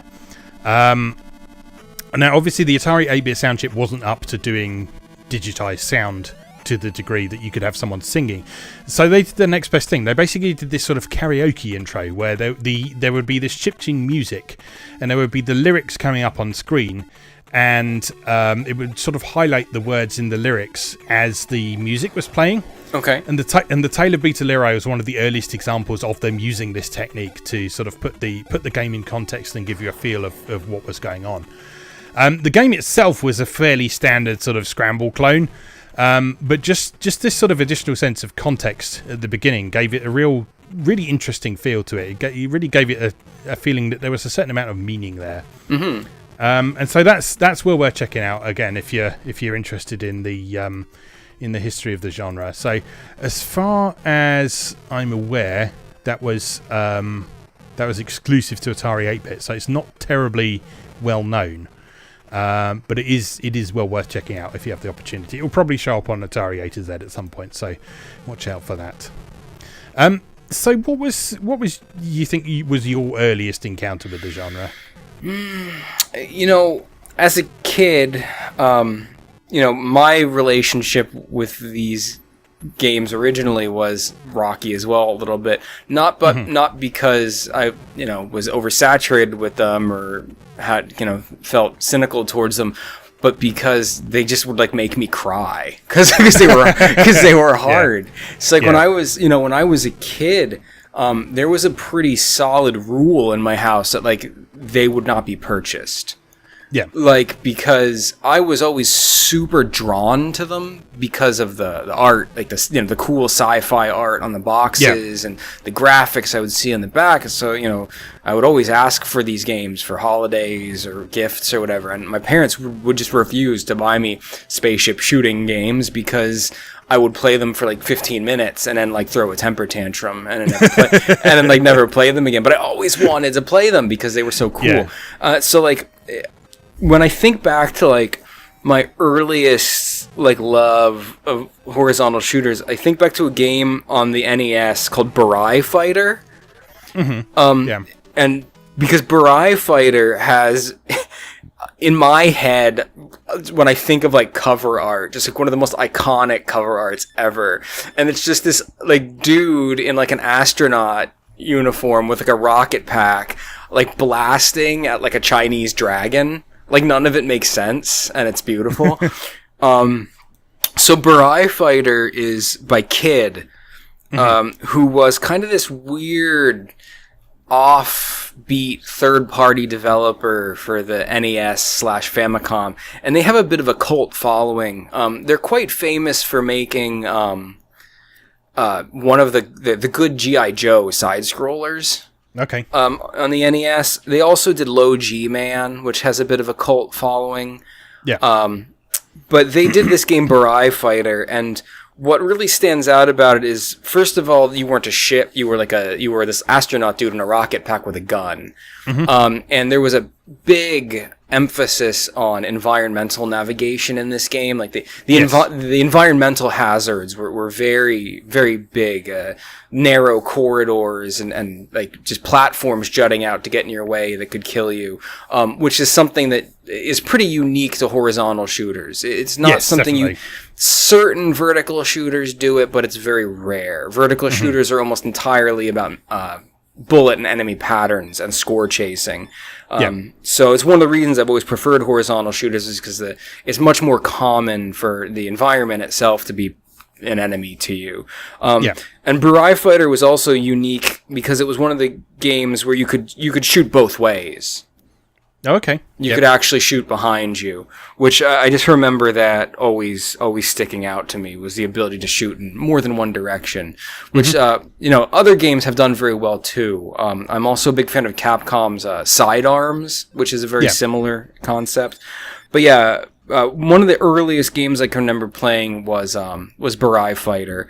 Also on the NES was the NES version of Salamander, which was called Life Force in the States. Yes. And that's technically part of the Gradius series, but I just very vividly remember the first level being like set in the internal organs, and like the giant like veiny spikes coming out of the walls to kill you, and the music just being ace, and there's just something so immediately satisfying about the arcadiness and the raw gameplay of a shooter. Yeah, and I think that's why I always come back to them. Yeah. Yeah, I've got a few good early examples like that as well that I still like to come back to, even though in some cases I'm still just as terrible at them as I was when I first played them. So, one good example I could think of, again on the Atari 8-bit, was actually quite a late release. It was called Zybex. Okay. It also came out on the Commodore 64 as well. I think the Commodore 64 version is slightly better graphically and in terms of music, but the 8-bit version is still very good. This was actually a budget release by a company called Zeppelin Games, who put out sort of cassette-based games for like $2.99. And they surprised everyone with this game, because this game turned out to be amazing. It was an immensely solid, horizontally scrolling shoot 'em up, quite inspired by Gradius in some ways. It had some interesting mechanics to it. So I've mentioned on the Atari A to Z series that these old computers, the joysticks that we had, they only had one button on them. And so that made it quite tricky to have multiple functions that you might want to trigger in the middle of, say, shoot 'em up or something like that. So in games like Defender and stuff, for example, you'd often find things like the smart bomb button would be on the spacebar of the keyboard, for example. But that would mean you'd have to take your hand off the joystick to be able to trigger that sort of thing. What Zybex did was really interesting in that it did complete auto fire. So you were constantly firing. You didn't have to press the fire button to fire at all. And what you had instead is the fire button would switch between these several different weapons. I think there were like 5 or 6 different weapons you could collect as you went through. Oh, cool. And there was a kind of risk and reward thing going on. Because you started with like this basic sort of bullet that just went out in front of you, and if you collected further versions of that bullet, the pattern of bullets you would fire at would get more intense. There'd be more bullets firing out at a faster speed in front of you. Then there was like a multi-directional one. There was like a railgun that would pass through enemies rather than being destroyed by them, and that sort of thing. So there were several different types of weapon. And the way the risk and reward thing would work is that when you died, you would lose a level from the weapon you were currently using, but all of the others would stay as they were. And so you could basically stock up on a favourite weapon if you wanted to, and make use of that. But if you died while you were using that, you would lose that. You would downgrade it. And in the case of everything other than the basic bullet weapon, if you lost the level 1 of that weapon, you would lose it completely, so you wouldn't be able to use it anymore until you picked it up again. So so that was a really nice, interesting mechanic there, and different weapons were useful in different situations for different types of enemies. Again, there were lots of environmental hazards. There were some sort of enemies that you couldn't destroy, you just had to avoid them. There were sort of rotating things that you'd have to pass through it with the right timing and so on. It was just a really interesting game. It was an absolutely incredibly difficult game, but it was a game I really love playing even today still. It had a simultaneous 2-player mode as well, which was quite unusual at the time for this sort of game anyway. It had great music, really nice graphics, and just a really cool atmosphere to it as well. So that's one that I really liked. 2 more that I want to bring up as well are 2 games that were published by Psygnosis on the Atari ST. And they were actually developed by DMA Design, who would go on to make Lemmings and then subsequently Grand Theft Auto. These were there was Menace, first of all, which was heavily inspired by R-Type. In that it had sort of kind of a cross between R-Type and Gradius, I guess, because there was sort of organic environments and upgradable weapons and that sort of thing. And then there was a sequel to that called Blood Money. So Menace was a fairly conventional horizontally scrolling shooter. So you'd move at a constant pace forwards in the same direction. You work your way towards an end level boss, defeat the boss, and then move on to the next level. The power-up system in that one, certain enemies you would shoot, and if you destroyed a whole wave of them, they would drop a power-up box, and the exact power-up that you would get from that box would depend on how many times you shot the power-up box. So when it first popped out of the enemy, it would just be worth points. If you shot it a few times, it would upgrade your gun. If you shot it a few more times, you might get homing missiles out of it. If you shot it a few more times on top of that, you might get outriders and all that sort of thing. So again, there was a bit of a sort of risk and reward thing going on there, and sort of ensuring that you had. Yeah. So that worked really nicely.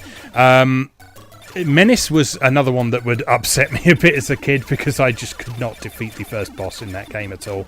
And I tried it again recently, and you know what? I still can't. But I still really like it because it's got this really nice atmosphere to it again. The kind of organic visuals are really cool. The ship design is nice. It's got really great music. Blood Money is one that I got on a little bit better with. Blood Money was supposedly the sequel to Menace, but it didn't really have very much to do with it at all. It was just another shoot 'em up by DMA Design. And what happened in Blood Money was there were 4 stages you could go on. The concept was that you were going on this space safari, and you could pilot one of these various vehicles through this safari thing, and you had the opportunity to blast away enemy things as you were going through. But the twist in that one is that you could earn money as you were going through. So destroying certain enemies would cause them to drop coins, which would fall off the screen, and you could grab those. And at various stages throughout the levels, there were bases you could land at and upgrade your weapons. But again, In this one, if you died, you would lose all of those upgrades. So everything you'd paid for with all the money, you would lose all of them and go back to your basic gun. Oh, wow. That's to harsh. make things... Yeah, it is harsh. To make things a little bit easier on the net, it wasn't one-hit kills in that. You did have like an energy bar. It was still only like 5 hits before you got destroyed. But yeah, it did take a little bit of the pressure off. But yeah, that was one that I really liked because that placed a very strong emphasis on the environmental navigation. Technically speaking, that one isn't just a horizontally scrolling game because it also goes vertically and diagonally a bit as well. Oh, okay. It sort of takes you on kind of a guided tour of these levels, basically, around various different routes. But yeah, that was a game that I really liked, and that still plays really well today. I booted that one up the other evening, and it's still really fun to play. It's the only game I've ever seen that boasts proudly on the box that it's running at 16 frames a second. Although, interestingly, different parts of the game are running at different speeds. So the actual player ship is running at 50 frames a second, but the background and the enemies are running at 16 frames a second. So what that means is you've got lovely fluid movement on your ship, but the background movement is moving very gently and slowly, and it's moving slowly enough that 16 frames a second frame rate doesn't look jerky. It's deliberate. Yeah, it's very deliberate and sort of, I wouldn't say sedate because you're blasting things out of the sky and so on, but it's got a very distinctive feel to it that I really like. It's not quite like a lot of games that I've played since. It doesn't feel like a frantic shooter, but it has frantic elements to it. So that's definitely one worth looking. That also came out on Amiga, I think. I don't think it got any console ports or anything like that. So that's one you'll have to look into those 16-bit computers for. But yeah, those 3 games definitely, Zybex, Menace, and Blood Money. Those were some relatively early favourites of mine from the genre. Yeah, those sound really interesting. I really like to, specifically, I think it's really cool to look at, these companies that we know now for particular types of games and go deep into their history and see that they made things that are totally unrelated. It's pretty amazing to think of that was DMA and who would eventually become... Well, this is one of the things I've been really loving about doing the Atari A to Z videos, is just doing a bit of research on the people behind these games. I don't know if you remember, quite a while back now, I covered a game called Henri on the Atari 8-bit, which was a Mr. Do ripoff by a guy called Adam Billiard. Adam Billiard, it turns out, was one of the founders of Criterion, and he invented the renderware engine. Huh. It's pretty amazing. Yeah, so... This guy who made a Mr. Do clone to pay for a flight back from a holiday, he went on to make one of the most successful engines of the PS2 era and beyond. So well done him. Yeah, it's amazing to see. Even like the people who are famous, who we all know, just like to track. When you think about like the names that are always in like the Cliff Blazinskis and the John Romeros of the world, to really track the evolution of like their beginnings doing like garage projects to like the things they've been. I mean, really, when you think about the existence of the Unreal Engine, like to tracking, where that came from to the people behind it, and all of them just making dinky little side scrollers and shoot 'em ups for home computers in their mom's basements. Yeah, definitely. Yeah, so I mean, you should see my note sheet for today. Like, you can actually track when it began as organization and then devolved into madness. Because I started out with these really neat, clean, bulleted lists with like platform, then like 2 or 3 games, and then like an indented section of like what are some interesting things I like about those games. And then you can see the part where like it was like 11:30 at night or like 12 in the morning where I was playing games or watching anime, and I just like went, oh, this game. And so then there's just other titles scribbled in like diagonal and like weird angles in the margin with like exclamation points. Cuz like let's hear some then. All right. So, well, one of the exclamation point diagonal weird angle things is just Thunder Force exclamation point. So we talked about Thunder Force. I wanted to talk about Einhänder. Oh, yes. Because the PS1 isn't really a system we associate with shoot 'em ups. I mean, there are noteworthy examples, but like Einhänder is like the shoot 'em up on the PS1, as far as I'm concerned. Also weird because this really we don't associate first-party SquareSoft with shoot 'em ups, let alone shoot 'em ups of extraordinary quality. But SquareSoft was so experimental on the PS1, and they had their hands in so many things. And Einhänder is just this beautiful miracle of a game that I just can't get enough of. So Einhänder was a shoot 'em up horizontal shoot 'em up on the PS1 by SquareSoft at the time, before Square Enix was a thing. The conceit of Einhänder being that you are this ship who has a mechanical hand that hangs underneath it. And the primary mechanical hook is that the enemies, many of the enemies you'll encounter as you fly through the levels have different weapons that are like pintle mounted, like cannons and Gatling guns and lightning cannons and rocket launchers. If you defeat an enemy carrying one of those pintle mounted weapons, the weapon actually bounces off of them and starts falling down. You can then swoop your ship down, grab that weapon with your claw, and then use that weapon. So, and then throughout the game, you can unlock different ships that have different abilities in terms of how they handle and juggle those weapons. So like there's one ship that can only carry one weapon. That's like playing hard mode when you're playing that ship. There's another ship that can carry one weapon and flip that weapon onto his back, then freeing the claw up to carry a second weapon. Yeah. There's a different ship that can mount one to his back, firing backwards to protect yourself from behind. So there's all these different ways you can play with these different weapons you pick up. And just to me, Einhänder was hugely impactful because, as I mentioned, growing up, I was always just enamored with horizontal shooters, specifically from like a visual and presentation standpoint. And Einhänder is really the first fully polygonal 3D horizontal shooter that I can remember playing. Not to say it's the first one I ever played, but it's the first one I can vividly remember. So just the environments as you like swoop through them, and you're always playing on the same 2D plane, but always what I love about 2D plane on 3D graphics is the ability to have these amazing presentations while still staying constrained to the classic 2D gameplay. So yeah, definitely. The scale of the bosses, destructible environments, like all of this became possible with the addition of the polygonal graphics. So Einhänder just always stands out to me as this game that was iconic for me growing up. Yeah, I'd also like to give a shout out to Square Enix for actually making Einhänder into a boss in Final Fantasy XIV. I remember you telling me about that. Yeah, there's one of the final dungeons of A Realm Reborn. Its last patch, 2.5. So before it moved on to Heavensward, there's a dungeon called Keeper of the Lake.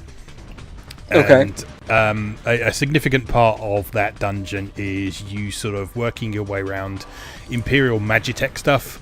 And one of the Magitech things that they've got in there is Einhänder, who is working as you would expect. So it shows up and it sort of picks things up and throws them at you and picks up weapons and starts firing things and setting the stage on fire and all sorts. So yeah, when that came out, everyone just lost their shit because everyone was like, up until that point, they had thought that Square Enix had completely forgotten about Einhänder. Oh, for sure. So to get it acknowledged like this in a game that to date has been sort of Square Enix going, hey, do you remember? Yeah, it was just a really great moment for everyone involved. Well, I think that's one of the things that's really interesting to talk about when we talk about Einhänder is that Square does seem to have forgotten about it. Like, if there was ever a game that was ripe for an HD reboot as like a downloadable title on like modern consoles, like yes, please make a new Einhänder. It was just a singular thing. It happened. It was brilliant. They never milked it for sequels. Like it's just so weird. Yeah. No, I mean they didn't even try to follow up in like the PS2 era when there were still a fair few shoot 'em ups going on, weren't there? So yeah. It's surprising, really. But Yeah, I mean that acknowledgement in Final Fantasy XIV shows that there is at least someone in Square Enix who remembers it and is fond of it. So, yeah. But, whether that will lead to anything else in the future, who knows? But yeah. But yeah, that was really cool. Other ones in the PS1 era, there was that R-Type game, wasn't there? Was it R-Type Final on PS1? Final was on PS2. Delta. Delta, that's the one. Yeah, I remember playing that a bit on PS1, and that was very cool. Yeah, and of course Thunder Force 5. Yes. One that I'm aware of, but to my shame, have never played. Yeah, same here. I've actually never. Thunder Force 5 was one of those games where I missed the. That was actually one of those games, in the US at least, that was published by Working Designs, had an offshoot title, an offshoot brand that was specifically targeted, because Working Designs was always known for RPGs. Yes. So they had an offshoot brand that they specifically had for arcadey stuff, like not story heavy stuff. It was called Spaz. Yeah. And so Thunder Force 5 was one of those games that Spaz published, and it was a beautiful package with a hollow foil cover, and just like salivating. But I did not get it. I didn't get a chance to get it. So that's why I've never played it. That's why I've never played it. It's because it was a beautiful package by Working Designs, and we didn't get any of the beautiful packages by Working Designs over here. There you go. That's why. So there we go. So I always said to myself, "Screw it! I'm going to import the Saturn version," and then I just never did. Yeah. So, because to me, Thunder Force means Sega, so I always wanted to have the import Saturn version, and then I just never got around to it. So no, I've also never played it. I don't know how it is. I don't know how it stacks up to the other ones. Yeah. It's funny how you come to associate certain games with certain platforms, isn't it? I mean, the Thunder Force, it sort of makes a certain amount of sense, doesn't it? Because the majority of the games are on Sega platforms, but yeah, I mean, there's no reason why it should be a Sega game, but it just feels right. Yeah. I don't know. Like I said, I just have 2, 3, and 4 on the Genesis. So to me, like, Thunder Force is a Sega game. Yeah, and there's just something so specific about the music in Thunder Force coming out of the FM sound chip on the Mega Drive. That to me, that's Thunder Force. Yeah, definitely. I didn't play Thunder Force 2 until quite recently, and I was really surprised by some of the things it did in that were later abandoned for 3 and 4, like the top. Oh, the weird top-down base raids. Yeah, and I was like, "Whoa, this is really cool." Yeah, so Thunder Force 2. For those that have not played it, every level alternates. So the first level are these big open field vertical shooting levels. But when I say vertical shooting levels, they're not auto-scrolling vertical shmups like what we would normally talk about. They're free roaming. So you can go in all directions, up, down, left, right. And the idea is that there are bases scattered across the map with turrets protecting them. And you have to take all these bases down. And then there's a main base. And the idea is when you defeat the main base, you fly inside of it. And then the horizontal levels are the raids against the base that you destroyed in the vertical levels. So, yeah. It's pretty cool and pretty ambitious. Yeah, definitely. For its time. But as Pete mentioned, 3, 4, 5, all that only was a thing in 2. Mm-hmm. Yeah. But it was really, really neat. The Genesis in general, Biohazard Battle was really cool. Weird organic ship and enemy designs. Yeah. I know you're a fan of Arrow Flash. Arrow Flash, yeah, I'm a big fan of that. Arrow Flash. I love Whip Rush. It's just weird and clunky, and the soundtrack hurts your ears, but it's awesome. Genesis got a pretty good port of Hellfire, which was a really interesting game where your shots had shots that could go in various directions. Yeah. So you would get a shot that could go all 4 ways around your ship or 2 ways forward. But really the PC Engine and arcade versions of Hellfire are where it's at. Yeah. So tell me a bit about the PC Engine, because I know you've got a lot more experience with this than me, and that my experience with PC Engine is practically zero. Tell me a bit about some highlights from the PC Engine library then.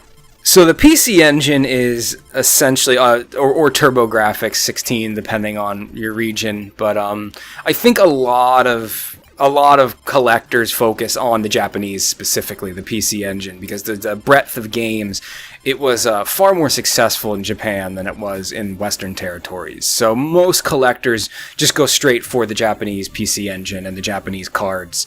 But many people consider the PC Engine to be like the shooter system. Like, it's insane the extent to which like a large percentage of games for the PC Engine are shooters. Yeah. Like, I would say 25%. Like, it may be more. Like, it's ridiculous. Like, you can't collect for the PC Engine and not just like hit your head on shooters at all times. but both vertical and horizontal. Some of them really weird, some of them super conventional. I had highlighted a couple weird ones that I like, because part of the PC Engine in many ways also kind of achieves what you were talking about with those older home computer games, in that there are so many of them that not all of them are worth playing. Some of them are just super generic and they're kind of cynical cash-ins. But I'm a big fan of when shooters have a weird or non-conventional visual presentation or theme. So one of my all-time favorites is Koryun, Child of Dragon. Okay. And this is a horizontal shooter where you are an adorable little chibi dragon. Flying through a fantasy world, trying to save the adorable princess who is your friend. And you're just like fighting adorable monsters that you feel really bad for blasting, because they all have like big bulging adorable anime eyes, bright colors everywhere, sweet upbeat music. And what's really cool about Koryun is it's one of those shooters where if you are shooting rapid fire, it's fine. But if you release the rapid fire button, you charge a stronger attack. Oh, I love that. Yeah. And because you're a little dragon, like, all your attacks are your breath. Yeah. Right? Your different breath. So when you release the fire button, and this is I can just see it, and it's making me smile. His little cheeks puff up because he's building up a big fireball to release. So I love that game. And when we're talking PC Engine, we're talking collector's market. So like, if I go on eBay right now and look up a copy of Koryun, I'm willing to bet we're looking at least $100. Yeah.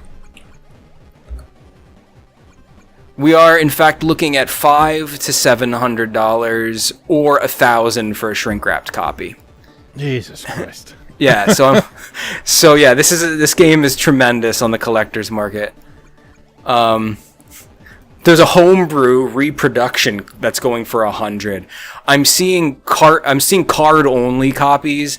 So games on the PC Engine were on these little credit cards style cartridges, not cartridges or discs, until there was a disc system later. But yeah, card-only copies, $300 plus. Jesus.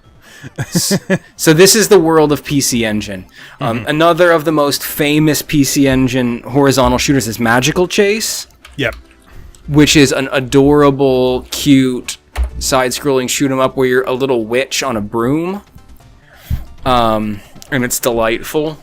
And what's cool about Magical Chase is, much like Sega's Fantasy Zone, there's a little shop where you can buy power-ups with the points you've earned. But yeah, Magical Chase complete in box, I'm looking at $699. Magical Chase, the American version, there's a copy on eBay right now for, and I shit you not, $15,000 for a complete mint in box copy of the American release of Magical Chase. $15,000. I laugh, but this is taking the piss, really, isn't it? It's ridiculous. Yeah. Yeah, but there's no copies for less than $200 for card only. Yeah. Even the Windows PC version, the Japanese Windows PC version, is going for $477. Yeah. So yeah, Magical Chase, pretty cool, but you'll never play it not on an emulator unless you've got $15,000. I could get a car, an automobile, a functional automobile. Yeah, I'm just looking now. There is a homebrew reproduction version of it complete in box, but reproduction for £88.71. Yes.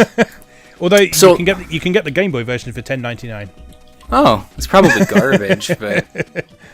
So, let's talk horizontal shoot-'em-ups for the PC Engine that you can afford. Air Zonk is awesome. Air Zonk is a spin-off of Bonk, which was kind of always the PC Engine / TurboGrafx mascot, little caveman with a big head. Yeah. So Air Zonk is like the futuristic version of Bonk, where he's a cyborg instead of a caveman, and it's a shooter. Yeah. And it's just goofy. Like, all the enemies are goofy, and you get like options that wingmen or whatever, sidearms or whatever you want to call them. And before each level, you pick the one you have, and they're all ridiculous cartoon characters. And one of the power-ups you get fuses Air Zonk with the wingman. And then, like, you get a weird, different form. So, like, Air Zonk's kind of famous because one of the fusions is one of the sidearms you can pick is a little robot cow. And if you fuse with the little robot cow, Air Zonk cross-dresses and has like lipstick on and sticks his bust out, and he just has these giant like robot milk jug boobies that he shoots like missiles, and then the milk explodes and does splash damage. Oh my god. So wouldn't get away with that today. Yeah, so definitely look forward to finding footage of Air Zonk for the video version of this. Yeah, I'm looking forward to it It's already. delightful. I'm lucky enough to have a copy of Air Zonk, the CD version. Oh, nice. It's just incredible. Power Gate is a pretty cool, just like straight military, like no sci-fi, like you're just actual like fighter jets, like, and like the enemies are like tanks and like satellite planes and stuff. So that's always cool when that happens. I know a lot of people have fond memories of Area 88, the Area 88 game on the Super Nintendo, which was a UN squadron in Western territories. That's always cool when it's an actual grounded military theme. I'm very fond of, let me see here, Aero Blasters, which is just, once again, nothing really special about it or its gameplay, but it has a really cool, bright colored, super anime infused sci-fi presentation. So it's just another great example. Violent Soldier is another game that was pretty popular, that was popular on the PC Engine, but I think that also had some home computer ports and stuff. Violent Soldier was a game that my friends and I used to refer to as BEAKF CKER. So your ship has this beak on it. You open the beak. One of the secondary fire button opens the beak like a bird would. Which the openness of the beak varies the concentration and power of your shot. So like closed beak is a single bullet forward of more power. Fully open beak is like 5 bullets at a time, but all of reduced power. So like you're always trying to like situationally govern which is more appropriate for the types of enemies you're fighting. Really cool, slightly different mechanics. Just a really good game. Cool. So yeah, PC Engine is like the shooter's heaven. Rabio Lepus Special. A shooting game where you are a adorable robot bunny that shoots missiles shaped like carrots. This is the magic of the PC Engine. Just wonderful stuff. I had a few games too for the Neo Geo. I wanted to quick mention. Just I think everyone knows this game at this point, and you can get it on Steam now as one of those emulated Neo Geo titles. But if you've never played Blazing Star, everyone needs to play Blazing Star. Yes. Blazing Star is just the Neo Geo, like, flexing all of its muscles to be just the most beautiful shooter. It's normally I'm not a fan of pre-rendered sprites, but because Blazing Star has such an anime aesthetic, the pre-rendered sprites aren't really ugly. So it's just this gorgeous, bombastic shooter with a huge focus on presentation. And one of the things that made it so amazing was it almost felt like a fighting game in the sense that there was a ship select screen with loads of characters, and every ship has different shot patterns. So, one of the things that a lot of shooters, horizontal shooters, it's just like one ship and varied shot patterns based on kind of power-ups you pick up. But with Blazing Star, you were picking a different character. That character has his own unique shot patterns that just power up to scale as you collect power-ups. So coming from a background of usually expecting horizontal shoot-em-ups to only have one character, it was almost like when you play Blazing Star, it's like getting multiple games in one, because you have all these different ships to try out. It's great. And that was technically Blazing Star is considered a spin-off of Polestar, which was one of the earliest shooters on the Neo Geo, which is mostly just a very beautiful R-Type ripoff. Yeah. But then the ship from Polestar is playable in Blazing Star. Yeah. So if you want to have like a traditional R-Type style shot pattern, you can pick the Polestar ship in Blazing Star. Mm-hmm. Just wonderful. Yeah. Wonderful stuff. Last Resort is just a really... Oh, yeah, wait. Hold on a minute. Are you going to talk about Blazing Star without talking about the text in it? A huge boss approach. Because I don't think we can pass by Blazing Star without acknowledging the glorious English. Oh, it's the most English game possible. Yeah. The best part is when you collect the score power-ups and the voice says bonus, but it sounds like boners. Boners. So just like a million times, boners, and like, select your machine. Like, warning, a huge boss approach I think dangerous. Pay attention to backward cannot be beaten. Yeah, it's one of like the primary examples. Well, horizontal shooters in general are famous for their English, right? Like Zero Wing is like the most famous English game of all time. Also a horizontal shooter. Yeah. Right. Yeah, it's true. I shouldn't have passed up the opportunity to talk about boners. Sorry, you were saying Last Resort. Oh yeah, so there's Last Resort, which is just a really cool, like grim, dark, futuristic setting with lots of like sepia tones. It's just the visual design is really cool. A brutal level of challenge. Yeah. Zedblade was a really kind of fast-paced horizontal shooter for the Geo, where like the conceit was like the enemies were like disguising themselves as the background elements. So you'd be like flying by like a base, and then like the blocks that made the base up would transform into enemies and like come out and like surprise attack you. So like really just some really cool conceits there. Mm-hmm. Just like I said, could list titles all day. It's just a beautiful, varied genre with so many wonderful entries. Border Down. Did you ever play Border Down? This was a Dreamcast era, late Dreamcast. No, I don't think so, but I know you're a big fan of that, definitely. Yeah, Border Down's a really interesting game because the way Border Down plays is it's you start, every level has 3 variations in difficulty. There's an easy version of the level, a hard version of the level, and a medium version of the level. And it's almost like Sonic CD. Yeah. So like the depending on which border you're on, which version of that stage you're on, difficulty-wise, there's different enemies, different enemy patterns, variations in the way the background is presented. So you start each level on the easiest one, and then if you die, it forces you to the harder one. So, yeah. So it's very interesting, but there's lots of variation in what you get to see, because depending on your performance, you'll get to see different versions of the levels, which is really, really cool. Yeah.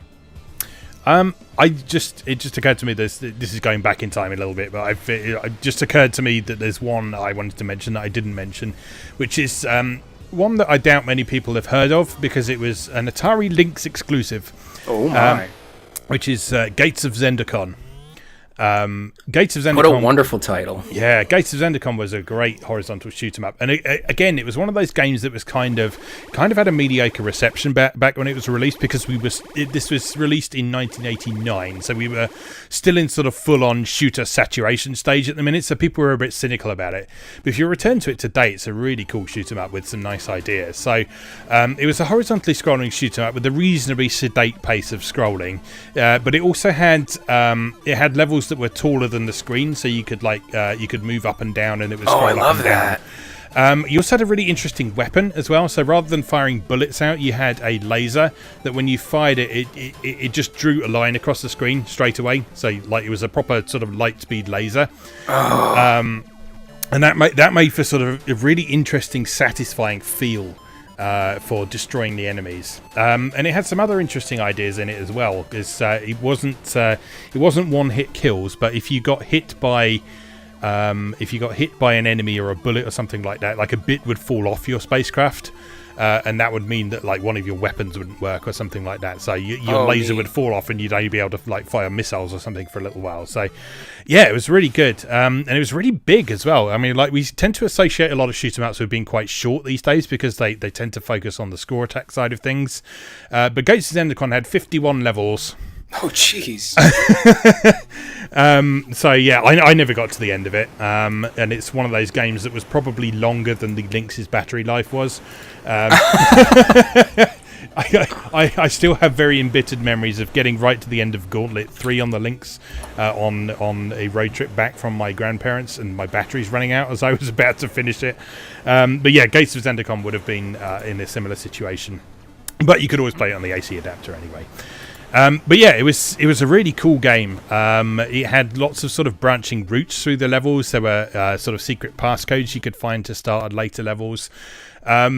The only unfortunate thing about mentioning this today is that Lynx emulation is not very good, so it's very difficult. It's very difficult to play this game these days. You can just about get it running, but most Lynx emulators I've tried to date, they really mess up the sound. And a big part of the appeal of Gates of Zendikon is it had a really good soundtrack as well. The Atari Lynx didn't have an amazing sound chip. It was quite similar to sort of contemporary handhelds at the time, so a very similar sort of PSG chip to what you'd find in like the Game Gear and the Game Boy, but the compositions of the music were really good in that game, but unfortunately a lot of the emulation seemed to mess that side of things up quite a bit, so you can't really appreciate it fully, sadly. So here's something interesting. So I looked that game up because I'd never heard of it because I was never a big Atari guy, but so the developer of Gates of Zendikon was Epix. Yes. So everything you're describing to me, I'm like, this sounds so ambitious for a Lynx game. And the reason why is because Epix developed the Lynx. Yes. So they knew how to take advantage of the hardware. Like they licensed it to Atari. Yeah, definitely. Yeah, Epix played a massively key role in the Lynx, which is why there's so many Epix games on the Lynx. I don't know what happened to Epix offhand. It's not something I've really looked into, but they were huge in like the 8 and 16-bit era. They did loads and loads of stuff, and they had a really interesting method of marketing their stuff as well. So I don't know if you're familiar with their old stuff, but they would actually market stuff specifically based on the sort of balance between thoughtful gameplay and action gameplay. So like you would get an Epix game, and they had a very sort of standardized box that had this really cool sort of neon design to it. So they had black boxes, and like the artwork was all done as if it was like a sort of neon sign, basically. I remember California games. Yeah, but in the corner there would be a series of little icons. There would be like some depictions of like Rodin's The Thinker for sort of strategic and thoughtful games, or a joystick if it was an action game.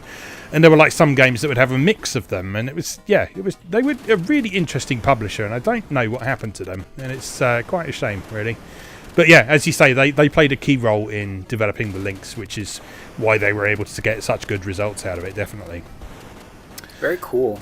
All right. With that in mind, we are pushing in on the hour, but there's still a couple of games I want to mention. Should we talk a little bit about a few modern releases?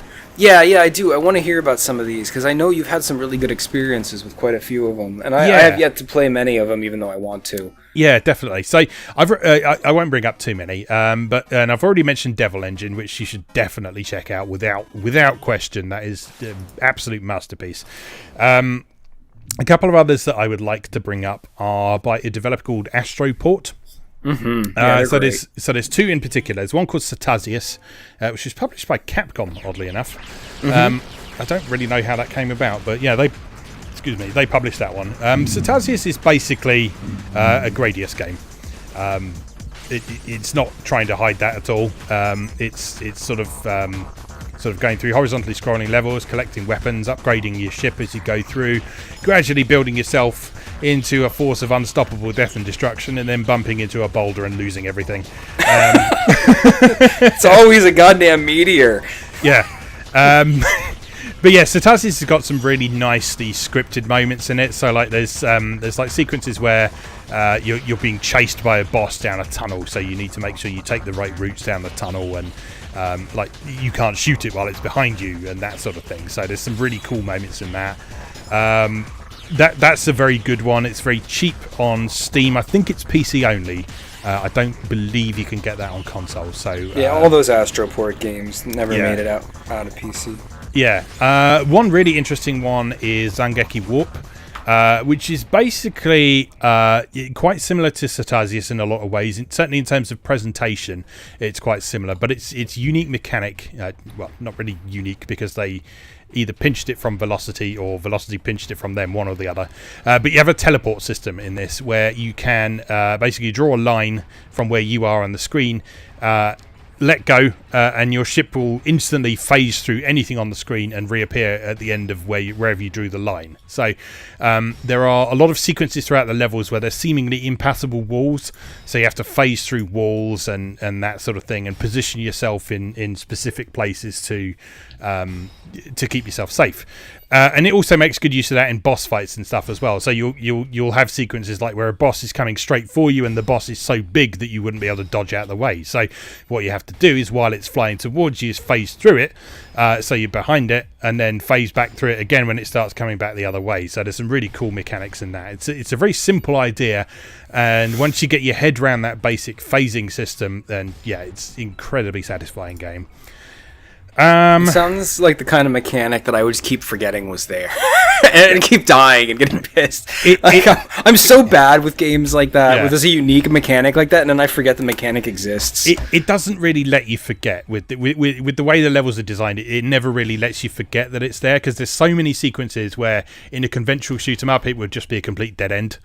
There are loads of sequences where there's just like obviously a wall in front of you, and there's a hole on the other side of the wall that your ship could obviously fit into, and so it's just set up in such a way that it's very difficult to forget that mechanic's there. But obviously in the heat of a boss fight is a different matter. But yeah, definitely. Now doesn't Zangeki Warp also have like a really like disturbing biomechanical like overall presentation, like techno horror almost, like everything's just like orange and rusty and like covered in meat.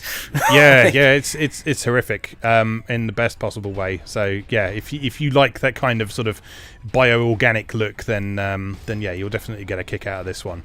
Both Zangeki Warp and Cetasius, your first impressions of them might be that they're a little bit drab because they're not very brightly coloured or anything like that. But once you see them in motion and like the smoothness and the slickness of the animation and so on, it kind of makes sense with the atmosphere of it as well. Particularly when you take into account the music as well. It's got quite an unusual sort of very heavy industrial soundtrack to them as well. So they have a very distinctive feel to them. It's not really trying to be something else. I mean, I know I've said Cetasius is Gradius, but yeah, it's got its own identity. It's like, it plays like Gradius, but it's very much got its own visual identity, certainly, and musical identity. I think only other one I wanted to bring up was a bullet hell game, a horizontally scrolling bullet hell game, which we haven't really got into today, but Gundamonium. Oh yeah, you love those. Yeah, so particularly, I actually picked up Gundamoniums on Vita a while back and haven't had a chance to try it yet. So I'm largely going to go from my experience with the PC games at this point, of which my favourite is Gundamonium Recollection, which is the first one. What I really like about this is it's got that sort of environmental thing that we're talking about. So each level very much feels like a journey through things, and it's the backgrounds in that game move at an absolutely astonishing speed. So the whole thing is designed to sort of be really, really in your face in terms of making you feel like it's taking you on this sort of roller coaster ride through these environments. Because it's a bullet hell game, it's got some interesting mechanics. You've got quite a large character sprite in this, but a very small and in this case visible hitbox. So there's strong emphasis on things like grazing bullets to build up multipliers and stuff like that.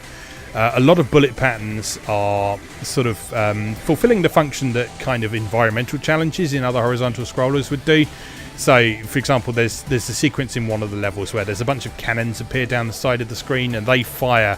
They basically fire pathways of bullets, and so rather than just dodging them as if they're individual bullets, it's as if you're flying through a cavern almost that just happens to be made of bullets. And there's lots of really interesting ideas, some really cool boss fights. Again, it's got an interesting sort of weapon system in this, so you can either play with a default character, or there's a fully customizable character where you can tweak their basic weapon, their bomb, and their magical attack to work in different ways. So there's like one bomb that's like a big chain gun that fires out in front of you. There's this one bomb that's like a sort of conventional screen clearing one. There's a magical attack that when it hits things, it will slow down everything on screen and make things a little bit easier for you for a few seconds. Lots of really interesting mechanics in there. Absolutely beautiful presentation, amazing soundtrack, and a really interesting sort of techno-western vibe to it, which I really like. I noticed that. Yeah, so cute girls. Yeah, cute girls. It's flying cute magical girls combined with techno western and steampunk, and it's a bizarre combination. That sounds terrible. But it sounds definitely like not a bulleted list of some of my favorite things. Yeah, so definitely, as a bullet hell game, that is quite a different experience to a lot of the other games that we've described today. But it has elements of those games as well, so it's definitely worth a look. It's not an easy game, but in terms of other bullet hell games, I'd say it's probably quite an accessible one, because it's got a dynamic difficulty level thing where it gets easier if you mess things up. It's novice level. It actually limits the maximum difficulty it will build up to if you're doing well as well. So you can kind of ease yourself into the more significant challenges as you go through. And so, unlike Border Down, it does not punish you for being bad at it. Border Down's like, you're bad at this game? Be prepared to get worse. Border Down. And there's like a big red text that comes up. It's like, you done fucked up. Border Down. I love it. Yeah, so those are the main ones I wanted to bring up from sort of the modern perspective. Heavy emphasis on Devil Engine, because that's magnificent. Astral as well. Astral kind of a funny one because it's not quite what we're talking about here. It's more of a sort of cinematic spectacle shooter because it's got 3D segments, it's got vertical scrolling segments as well. But I do want to acknowledge it as well because it is one of my favourite shoot 'em ups. Yeah, it's a neat game. Yeah, it's a beautiful presentation in that game. Again, amazing music, amazing soundtrack, really cool, interesting story that sort of tells the kind of epic story you'd expect from like a lengthy 50-hour RPG in the space of about 20 minutes. So it moves at a pretty breakneck pace, but and also giant robots. I'm really hoping for the physical version of the Switch version now, because Limited Run did do a pressing of the PS4 version like 2 years ago. Yeah. So now that it's on Switch, I'm hoping they can partner up with Edelweiss again and get that moving, because I missed it and I'd love to have it on the Switch. Yeah, it is a great game. Okay, I think that's everything I want to mention. So do you have anything you want to bring up last of all? Like I said, man, I could list games upon games, but I think we've gone over an hour just listing horizontal shmups, so we can always do a second edition later. Yep. All right, let's call that a day there then. So, would you like to tell people where to find you and your art on the internet? Absolutely. You can always find me at MrGilderPixels.com, or Twitter, Tumblr, and Instagram is Mr. Gilder Pixels. Always publishing new stuff, and I love to hear from everybody. So give me a look and give me a follow and a retweet, which is always very helpful. Smashing! Right, and of course you can find me on MoeGamer.net. You can also find my Atari A to Z videos on YouTube and at AtariA to Z.wordpress.com. Both of those sites have their own Twitter accounts, so please feel free to follow either or both of those if you would like to chat with me. I'm using both of them actively now, so if I don't respond on one, feel free to yell at the other one.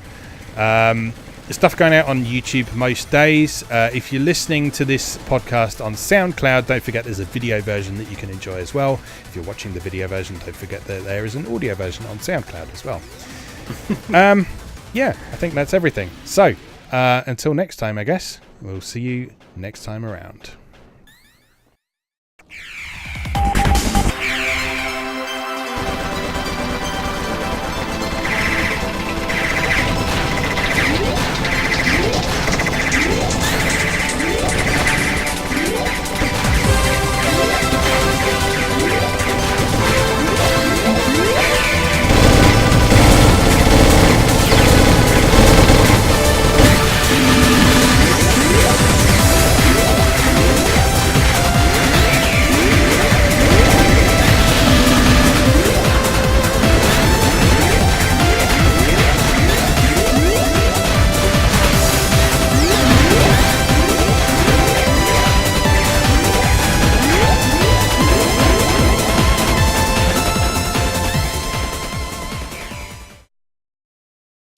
Thanks for watching. If you enjoyed this video, please help out the channel by leaving a like or a comment and subscribing. Be sure to check out MoeGamer.net for new articles on Japanese and Japanese-inspired video games, new and old, every weekday. Every month, MoeGamer features an in-depth exploration of an individual game or series as its cover game, so be sure to check the archives to see if your favourite has had a deep dive yet. If you'd like to support the site directly, please consider becoming a patron or buy me a coffee. You can find links to do both down in the video description. Thanks again, and I'll see you next time.